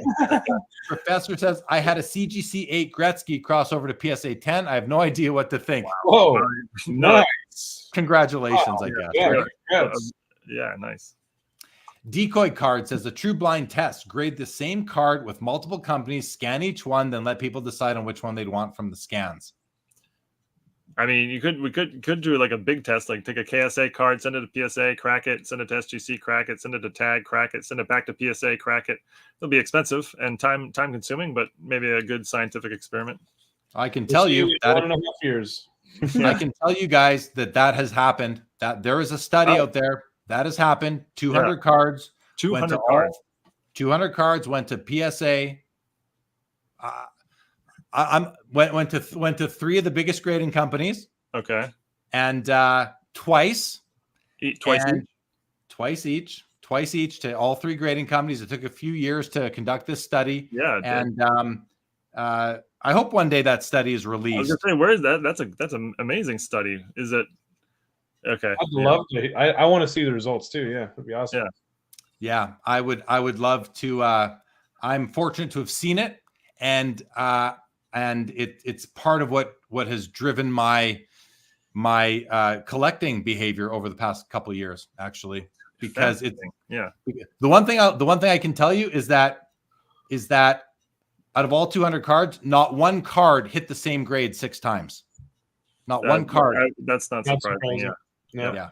But it doesn't get much better than that overall. So okay. Yankees fan says, if they are charging us and they are the professionals, then it better be a very low margin of error rate. All this has made me question grading for years. Fair. Guys, it's inconsistent and it's subjective. At the end of the day, it's an opinion on that day by that person. Yep. And that's what we have to understand. Yep. No, it's tough to accept, but that's what it is. It's one person's opinion on one day. I mean, we had a Koufax rookie that Chris and I thought was an 8 or a 7. We sent it in twice, it got a 2, and we sent it in, or Chris sent it in the third time actually, and it got a 7. So make sense. You know what I mean? Yeah, it's just crazy. Decoy Card says, alternatively, if you listed 2 of the same cards in different slabs and put the same price on it, would people choose the best card or the best value due to one slab being cheaper than expected? Yeah, I think most people are more than happy to pay hand over fist for the PSA brand around their card.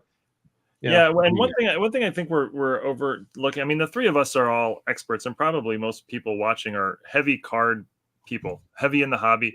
The vast majority of people buying cards are not. They're casual collectors. They maybe don't know what an EX card is or a near mint card is, and so they're trusting the grading companies, and that's a lot more important to someone like them than us, because we can look at a card and make our own judgment, but a lot of newer collectors can't, and so they need this. Yeah. Mike Petty says he doesn't have any, so that was the joke. Yeah, I like that on the patch card. Yeah. Right. Thanks for clarifying, Mike. Yeah. Stuke says cracking PSA doesn't even guarantee the same grade when sending it back to PSA. No. Number one, different grader, different day. So the subjectivity and just the general inconsistency that we are all well aware of, but also you crack a card out, it's possible that you can do some damage to it. So you can't expect it to be the same anyway, in my opinion, Stukes. I think that's, but to Stuke's comment, I think what Stuke might be saying is even if you don't do damage to the card when you grade it out, and this study I referred to earlier, which I don't need to air quote it. I mean, it's just the rate of consistency is lower than you guys think. I'll just tell you, it's lower than you think it is. Oh man, I gotta see this thing. I'll pay for it. How much does it cost? Yeah, right. Josh Zewald says, with all your years experience in the hobby, would you ever consider becoming a grader if the opportunity presented itself? No way. I think, nope. You're sitting in a dark dungeon for hours doing nothing but looking at cards instead of enjoying buying them yourself. Yeah, absolutely not. I think what the best graders in the world, go ahead, Jeremy. I think what the best graders in the world have ended up doing is becoming dealers, finding great cards that have undergraded cards and regrading them. I think that's what the best, because there's really no money in grading unless you're, the 20-year guy and they can pay you $250,000 a year. Otherwise, I think you're not making. I don't think the money's there as a grader. What do you think, Chris? Yeah, no, my answer is the same. That I would never consider that, regardless of what it paid, because it's not the part of the hobby that I want to be. I mean, I like grading cards. I like looking at cards and grading them a little bit, but I don't want to be spending a large chunk of my time doing that at all. Absolutely not. Same here. It's almost like maybe when I was, Josh starts off this question with all your years of experience, but really that's what makes me not want to do it. Maybe I would have done it when I was younger and I didn't have all this experience. Maybe then I would have said, oh, maybe I'll go be a grader because I love sports cards, right? Who knows how long I would have lasted. All right, we're going to go through some more. Colin Murray says, I sent some 1965 Topps hockey team cards into PSA thinking I'll get PSA 6s. They came back PSA 8. Now near impossible to sell for the grade they got without getting a return. So what he's saying is, I got these 8s. They look like 6s. My customers don't want them once they see what they're getting. So they're going to return them because these aren't 8s. These are overgraded cards. So that was just a generous grader. Chris, do you have any comment on that? No, I mean, that's I have not had that experience very often. So yeah, I mean, good for you for getting it. I guess it makes it tough to sell. Yeah, but no, I haven't really had that experience. We have a Redemption in the chat who says, check out the Sports Card Madness YouTube channel for their videos with an ex-Beckett employee. I saw one of those, yeah.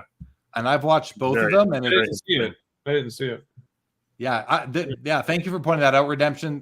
Great videos. Yeah. And this is an anonymous ex-employee. They have him completely the voice overed, and you can't see their face or anything. So you just hear a voice, and I forget what it's called when they give them a different voice, but voice concealment or whatever. Yeah. Very, very interesting insight on it, though. Yeah. Very interesting for sure. Justin Bode says, is the PSA subjectivity a beautiful thing or is it not? I don't know, but I know how to look at a card and make my decision. I love the second part of that because that's what we should all be doing. I would much rather own a beautiful PSA 3 than an ugly PSA 6. And there are ugly 6s and 7s out there. To me, I want the card to look good. But the question is, the PSA subjectivity a beautiful thing or is it not? Chris, I got to go to you on that. What do you like? Their inconsistent subjectivity, or would you prefer that they were right every time and consistent? No, yeah. So I agree with you. The second sentence is perfect. The first sentence, the first question, no, I don't want the inconsistency at all. I want them to be consistent. That makes it better for everybody. I don't like the subjectivity at all. So Jeremy Donson, there are several people out there that have made a living based on PSAs and other grading companies' inconsistency, subjectivity. Because you can just like Colin Murray said before, you can buy. Well, he had an overgraded card, but you can buy an undergraded card and get it regraded. And and Chris, your video that you just did, I think your average is 1.4 grade points. Everything went up between two different companies owned by the same holding company, mind you. Yeah. But Justin, it's a great. I think some people love it because they exploit it. And they exploit it for financial gain. So, I mean, there's an opportunity there for that. But personally, I don't like it. What I do like it for, guys, is the opportunity to buy undergraded cards at better prices. So I will exploit it for that reason, but I don't exploit it as a seller. I exploit it as a buyer. Oh, this is the nicest 3 I've ever seen. Looks like a 7. I'll take it. How much? Well, it's a really nice 3. Okay. Well, how much you want? Well, the highest 3 I saw sold for 700. So give me 700. Done. Right. Nice. Well, that's a great way to buy. Yeah. Yeah. 100%. Foul Five Ball says new collectors do not know about grading. I mean, well, no, I think they do know. They do know now. I mean, grading is such a major part of the hobby that you can't really enter the hobby without being aware of grading. Right. I think, but he is. I think he's correct at like at the zero starting point. When you first come in, you don't know. You have to learn and educate yourself. Sure. But I don't know how new he's talking about, but I think you're right too, Chris. Over time, if you're still a new collector after 2 years, relative to 40-year veterans or 30 or 20-year veterans, then yeah, you probably don't know as much. But it's on you to learn, just like in any endeavor where you're spending your money. Right. Comment on Instagram. Oz Collector says, I would love to become a card grader if PSA or someone like that opened up in Australia. Oh. So there's people want to do that work. I don't blame them. Yeah. And Skeppy says the problem with multiple grading of the same card is handling it too much. Also, there's an art to cracking slabs properly. Many people damage them, cracking them out, and don't understand how. I agree. People do damage cards. And I think a lot of the discussion we've been having here over the last 45 minutes is with the assumption that you are not damaging the card, because people can also do that well. I think. Sure. Chris, have you cracked your fair share of slabs? I don't crack a whole lot. I probably cracked, I don't know, 100 cards in my life. I don't think. No, I don't think I've damaged one. I probably have on some level, but I don't think I've majorly damaged any. Yeah, have you ever cracked a slab, Jeremy? Oh, yeah, several. Yeah. And do you think you've ever damaged? Never damaged. No. Never. You sure? I mean, if you do it right, it's not very likely that you would damage it. Yeah. Yeah. It freaked me out the first 5 times I did it, I saw some people even beating it with a rubber mallet. I'm like, oh my God, that freaks me out, Now remembering the first time I was taught how to do it, I was taught how to take a hammer and smash the that's how I do it. Smash here. Oh, that's what I do. That's what you do? No. Oh no, but that's what I do. On a Beckett slab, that's what I do, because on a PSA I don't do it that way, but on a Beckett slab, that's how I do it. I chip away right at the top corner, and then I wedge a flat edge screwdriver and I twist it. And I've done lots, but I did one the other day and I think I damaged the card. I think I got a big indent in the surface of the card. So. But you're saying you take a hammer and you just hammer right here. Okay, that's what I'm saying. He's saying he hammers the screwdriver. Here's what I do. Yeah, that's what I do. Yeah. I take the wedge, I put the wedge right in the and then I just sort of tap the hammer and I chip off. That's fine. The clamp, the side of the clamshell, the slab. Yeah, that's what I do. I'm not hammering the slab. No, that's what I do too. What I'm saying is 10-ish plus years ago, I was taught that you just take and you put this on the ground and you hammer right here. Oh no! And then they sort of. That's what we thought when you said that, Jeremy. You're like, I hammer the heck out of them. You know what I mean? Like, oh yeah. No, that's sorry. So okay, so I'm glad we clarified that. Yeah, that's not how I do it. Yeah, flat edge screwdriver is. And I've been doing it for years that way. When I crack a slab, pops right out. Yeah, do that. Don't just hammer it. No, thank you. Yeah, for sure. But a lot of people use like snips and they snip the corner off. I've never used snips. That's not something I haven't either, but it looks like that works really well. I actually do use the snips. I'll snip and then I'll do the screwdriver wedge in there. Yeah, I actually do it that way. Well, Skeppy says there are far better ways to crack BGS slabs and PSA. I actually have a video made. Maybe check it out. Yeah, I'm open to a better method, but sure. The way I've been doing it, and like I've probably cracked 100 Beckett slabs in my life, and genuinely, I think the most recent one was the one time I think that but then again, this card, it was a thick card. It was like a card from the Cup, a patch card. It had a surface grade of a 6, and come to think of it, maybe I didn't damage it. Like I don't know, I did for sure, but I'm like, oh, there's like not a crease, but an indent that was about this long on the top, in the top right quadrant of the card. And I thought, maybe I did that. I have no way of knowing, but the surface was a 6, so maybe I didn't. But how do the major companies do it? Like if you send a PSA card to SGC and say, cross this over, what do they do? How do they get it out of the slab? Do they use a hammer? I don't know. And I can tell you, I know that Tag does crack slabs for customers at times, or I shouldn't say I know that, but I know that Tag cracks their own slabs at times if there's a misprint, whatever, that kind of thing. and they have it down. I don't know if they use a special. Colin says wire cutter is a tool of choice. Is there like a machine that can like heat the plastic, or I don't know, do they really just use a hammer like the way we do it? It seems unlikely that if you send an SGC card to PSA to cross over, they would use a hammer, but maybe they are. Or I don't know. I'm curious to know how they do it. I would guess.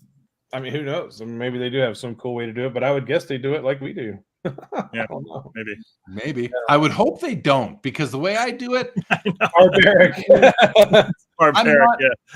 I do it, but I'm taking a risk. I'm taking a risk when I do it, But I'm also not cracking out cards. No, you're not cracking out.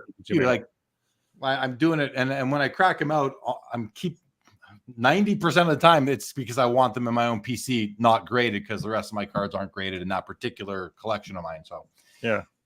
Dave Marone, it's funny. Dave Marone jumps in here. He says we need to invent a tool, because when I gave that example earlier, where if I buy a nice PSA 3 and I get it, but I think it looks like a 6, you want $700. I'll go, done. I'll pay. I bought a card, my 1950 Bowman Otto Graham rookie. I bought from Dave Marone in a PSA 3 holder at a Toronto Expo a couple of years ago, and it looks like a 6 or a 7. It maybe it looks like a 5. It's because it does have some corner wear, but I'm like, this card's gorgeous. I'd prefer it over an off-center 8 because it's just so beautiful, Nice. What's up, Dave? Good to see you. Travis Mader, gotta be Mark. I think, is that Mark Mader's son? Maybe Mark Mader's son. I'm not sure. Travis, what's going on? Welcome to the show. Says, what's up, man? What's up, Travis? Skeppy says remove all edges first. So much easier. Yep, I know. Right. I just get impatient. It's like I start twisting, twisting the screwdriver, right? That's certainly a good point. Remove all the edges. Yeah, that's a good point. Yeah. Colin Murray says the slabbing machine opens slabs also. Yeah, how do they seal a slab? Is it like they put the thing, they put the card, and then they put the other thing, and then what happens? It gets heated. Well, it's a vibration that they do to get it to sink in. Because the only reason I say this is because I talked to SGC about a card that I wanted to get grade, higher end card, and I was like, hey, I don't think you guys would slab this as authentic, but I wanted to ask you to see. And he looked at the card and he's like, yeah, no, you're right, we wouldn't slab it. And the reason why is because it's like vibrates or whatever. It's like this vibration, and if we don't think that the card could sustain and stay intact during the grading process, then we won't do it. And he said, we're not confident then it would, because the integrity of the card was held together with tape loosely. You know what I mean? So somehow they vibrated in there somehow, and it just goes in. I don't know the whole method. I just know that part. So you can't turn it on reverse and unvibrate it? I don't know. That's a great question. Yeah. I would think that the manufacturer of these welding machines have worked a way to reverse what their machine does in the first instance. And we have some more comments that have come in that I think are somewhat clarifying. So first of all, Redemption says tin snips and a flat screwdriver, which I've heard that one before. Dave Marone says that my Otto Graham rookie is a 5 all day. I agree. 5 all day. Mookie Chilson says it's called sonic welding. I believe it is called sonic welding. I do know a bit about how it works. Bobby Burrell says high vibration creates heat for the seal. He's right. So what it is, guys, is the slab has, and I forget what these little points are called, but on all the grading companies, they have these little contact points that are like not the same plastic as the rest of the slab, and they're put at various points around each border. And when the top, you put the top on, and then the welder comes down, and this vibration creates the heat that melts these contact points. And you can notice that a poorly welded slab, you can actually see them. And what I do know, I learned this when I went to the tag facility, and they showed me how their welding machine leaves no evidence that those things were ever there. It's so good that it like, you just can't tell that it was there. But with other ones, you can see that they are still there, especially PSA. You can see, at least you could on some older versions of their slabs. I don't know if they've improved that or not, but you can see it. So when you're cracking a slab, there will be parts of the seal around the whole border that are maybe not even sealed, because those contact points, when they were sonically welded and melted, they didn't spread to the next one. That's right. One spreads this way, The other one spreads this way, and they might not touch over here. Okay. Yeah, But makes sense. But that doesn't speak to how they're unwelded. So you can't reverse that, or I don't know. I don't know. Maybe they can, but it's probably not like a welding action. It's probably something that I don't know what it is. I don't know. Okay. I don't know. I'm very intrigued though. Now I want to know. For sure. Bobby Baseball says an electric table saw is used to open up slabs at PSA. So if he's right there, you have it, guys. And I don't know why he would. Interesting. Okay.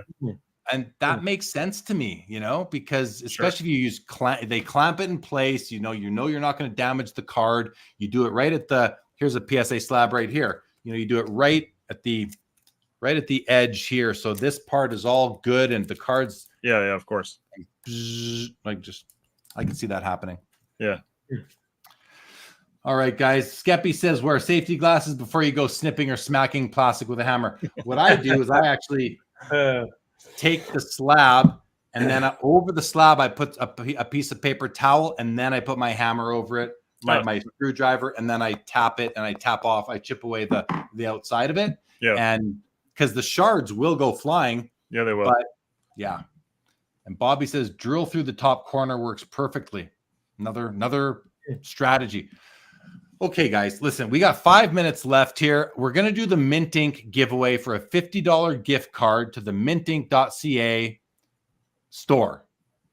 All right. So in order to be eligible, and only people on YouTube can do this, you have to put a hashtag into the post, into the comments, and we're going to start right now. Guys, in order, let me just set it up to share my other screen so you can see the randomization of all this. And here you have it, guys. Starting right now, if you type in hashtag Mintink, just like you see it on the screen, into the comments, you will be eligible or in the draw to randomly win a $50 gift card. That's it. No strings attached to the mintink.ca website. Mint Ink is a new partner of Sports Cards Live. You can see their logo up at the top, second from the right. I shouted them out at the beginning. You can see they're on the ticker right now as well. Get your entries in there, guys. We've got 80 people watching right now and only 18 entries. 80 people watching right now, although 14 are watching on Twitter, and it looks like 66 on YouTube right now. And I'm not sure if we have anyone on Instagram right now or not, but if you are on Instagram, we have 4 people on Instagram. If you're watching on IG right now, guys, feel free to come over to YouTube. And you don't have much time because we're not going to let this run very long. We're going to give it like a minute. And also to know, we're going to be doing this every episode of SCL from now till the end of the year. That's what Mint Ink has committed to give to the Sports Cards Live community, which I'm very grateful for. That's cool. Mitch W. Your multiple hashtags won't work, so please stop flooding the chat. I will kick you out if you keep doing that. 1 entry per person is all you need. Your doubles will not be counted. Jeremy, Chris, while we're letting some more entries come in, we're up to 25. Anything else on your mind? Any ideas from all this stuff we've been talking about while we sit here? No, where are we gonna? We're hanging out at the National. Yeah, where are we gonna find you? I mean, I'm gonna be walking the floor. I will be hanging out at Leighton's booth, the Just Collect booth. I'll be lingering around the tag booth, saying hi to my buddies over there. Just look across the top of your screen right now. You got a lot to hit. All these companies that I am partnered with in one way or another, whether it's REA, Fanatics Collect. I want to go meet the new people at Fanatics Collect. I'll be over there. 90s Auction, Slab Sharks, Just Collect, Tag, Filth Bomb, MC Sports Cards, Fund Your Cards. The Sports Card Expo won't be there. Upper Deck, Mint Ink, and of course the National. I mean, I will just be walking around there for sure. Dan says, will you 3 gentlemen be at the Thursday night YouTube get together? Well, Dan, we just talked about that the other day, the 3 of us. We'll all be there, right? We'll all be there. Yeah, we will all be there at one point or another. I look forward to meeting you, Dan. Super fun last year. Pardon? It was a blast. Super fun last year. That's where me and the Texas Snowman first met. That's where we met. You fainted, didn't you, Jeremy? I couldn't believe it was you. And then you wouldn't sign an autograph for me. I'm like, come on. I caught you. I remember that. I caught Yeah. For sure. Baseball collector awesome. Well, everybody, I mean, the nice thing is that I've been to this thing a few times now, probably 3 or 4 times, maybe 3, whatever. And I've met so many of the people that have come to these things, but there's always gonna be new people there. So it's such a cool event at the National each time. All right, guys, we're gonna do the draw right now. 5, 4, 3, 2. Oh, I got to go back to the screen. Here we go. 37 draws. I just saw 25. Now it says 37. Too, yeah. All right, guys, there we go. Let's see what happens. And the winner is CC. CC with the win. CC. Congratulations, CC. Hopefully everybody saw their name go through. I think that. So this is, by the way, the platform that most live streamers use to live stream is called StreamYard. This is a tool that's built into the whole studio that we use. It's completely, can't do anything about it. It's just completely random. CC, to claim your prize, you need to email me. I wrote this down. What does he need? Email me just give me your email address and I'll connect you with Johnny from Mint Inc. and he will send you a code which you'll be able to use on the mintinc.ca website. And don't worry, I'll get that process down better as we go forward week over week and continue doing this every time. So congratulations, CC. Email me. I'm going to put my email address in the chat right now. On the ticker. No, I don't have it ready to go. But or DM me, or you can reach out to me on Instagram, on X, or if you go to sportscardslive.com, there is an email there to you, CC. Let me know your email address, and I will share it with Mint Inc. and you will get that $50 gift card. Great. Okay. Nice. Final comments here, guys. Redemption says, I appreciate what you guys do for the hobby. Thanks, Chris and the Jeremys. Thank you. Thank you, Redemption. Thank you, Redemption. Yeah. Appreciate it. Thank you, David Marone. Thank you, David. Travis Mater. Guys, we're 2 hours in. We can stop here. Anything else you want to talk? Anything else you'd like to mention or talk about? Start with you, Jeremy. Or final comments as well. Final words. I mean, I think my final thoughts were we've been talking about this for a while, meeting up, and I'm just happy to be on, and thanks so much for having me. I appreciate it. And I don't remember shipping a bunch of stuff out to you, so maybe get used to spending a lot more money in CIA auctions, I think. I am a registered bidder. Bidder. You are, man. No, but I appreciate you having me on, man. And I'm just so excited to see what the future holds and making all these little decisions and stuff. It's fun along the way. See how it grows. So we're looking forward to it. And the National is always a blast, dude. I'm so excited for the National Thursday night. It's all, I've been to one, but it was a blast. So very excited about that. Yeah. I appreciate you coming on, and I appreciate what you're doing at CIA. And I think it's great partnering up with Chris. So thank you for joining. Chris, final comments to you. Then I'm going to read them from the chat, and then we're going to end it. Yeah, I'll. So the first time I came on your show, I was living in the Netherlands, so it was like 4 a.m. or whatever it was when I did the show. Which I like this much better. And I told both of you that you've made it when you get invited by JLee onto his show. That's right. It's really cool. There you go. It's really cool to see my boy, it's the snowman here, get a big milestone and get onto the Sports Card Live show. So that's really cool. So yeah, thanks for having us on, of course. Appreciate it, buddy. I appreciate. You hear me right now? Yeah. I appreciate that comment.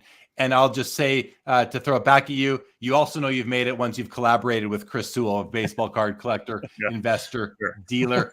Bobby Burrell says, great show. Nice to know I was at the famous dinner meeting for 10 minutes. Oh, yeah, he came by our table when we were having dinner that night. Thank you, Yankees fan. Appreciate that. Stooks, I would love to. I've been talking about coming to Dallas for a while. I will get there eventually. And I can't wait for sure. Mookie Chilson, thank you so much. We'll see you in Cleveland. Can't wait to meet. I don't know if I've met Mookie Chilson before, but I can't wait to meet Mookie Chilson. Robert Scott, thank you so much. Dan, always happy to see Chris and the Snowman, no doubt. Thank you, Laura. Appreciate you being here for both shows tonight.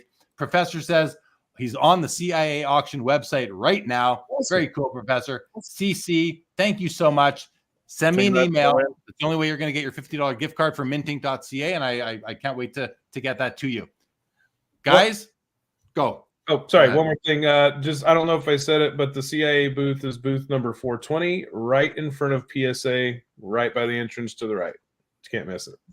There you have it, guys. Thank you, James Wynn. Appreciate having you here as always. And Justin Bode says, thank you, Chris and Jeremy, the Snowman Donson. Love you guys. Jeremy, have a great. Thank you, Justin. We'll see you there next time. All elite. No better way to spend a Saturday night. Mookie Chilson says 420, dude. And with that, everybody, this episode, you guys hang tight. This episode of Sports Cars Live for July the 20th, 2024, which is also available on podcasts, wherever you get your podcasts, is now over.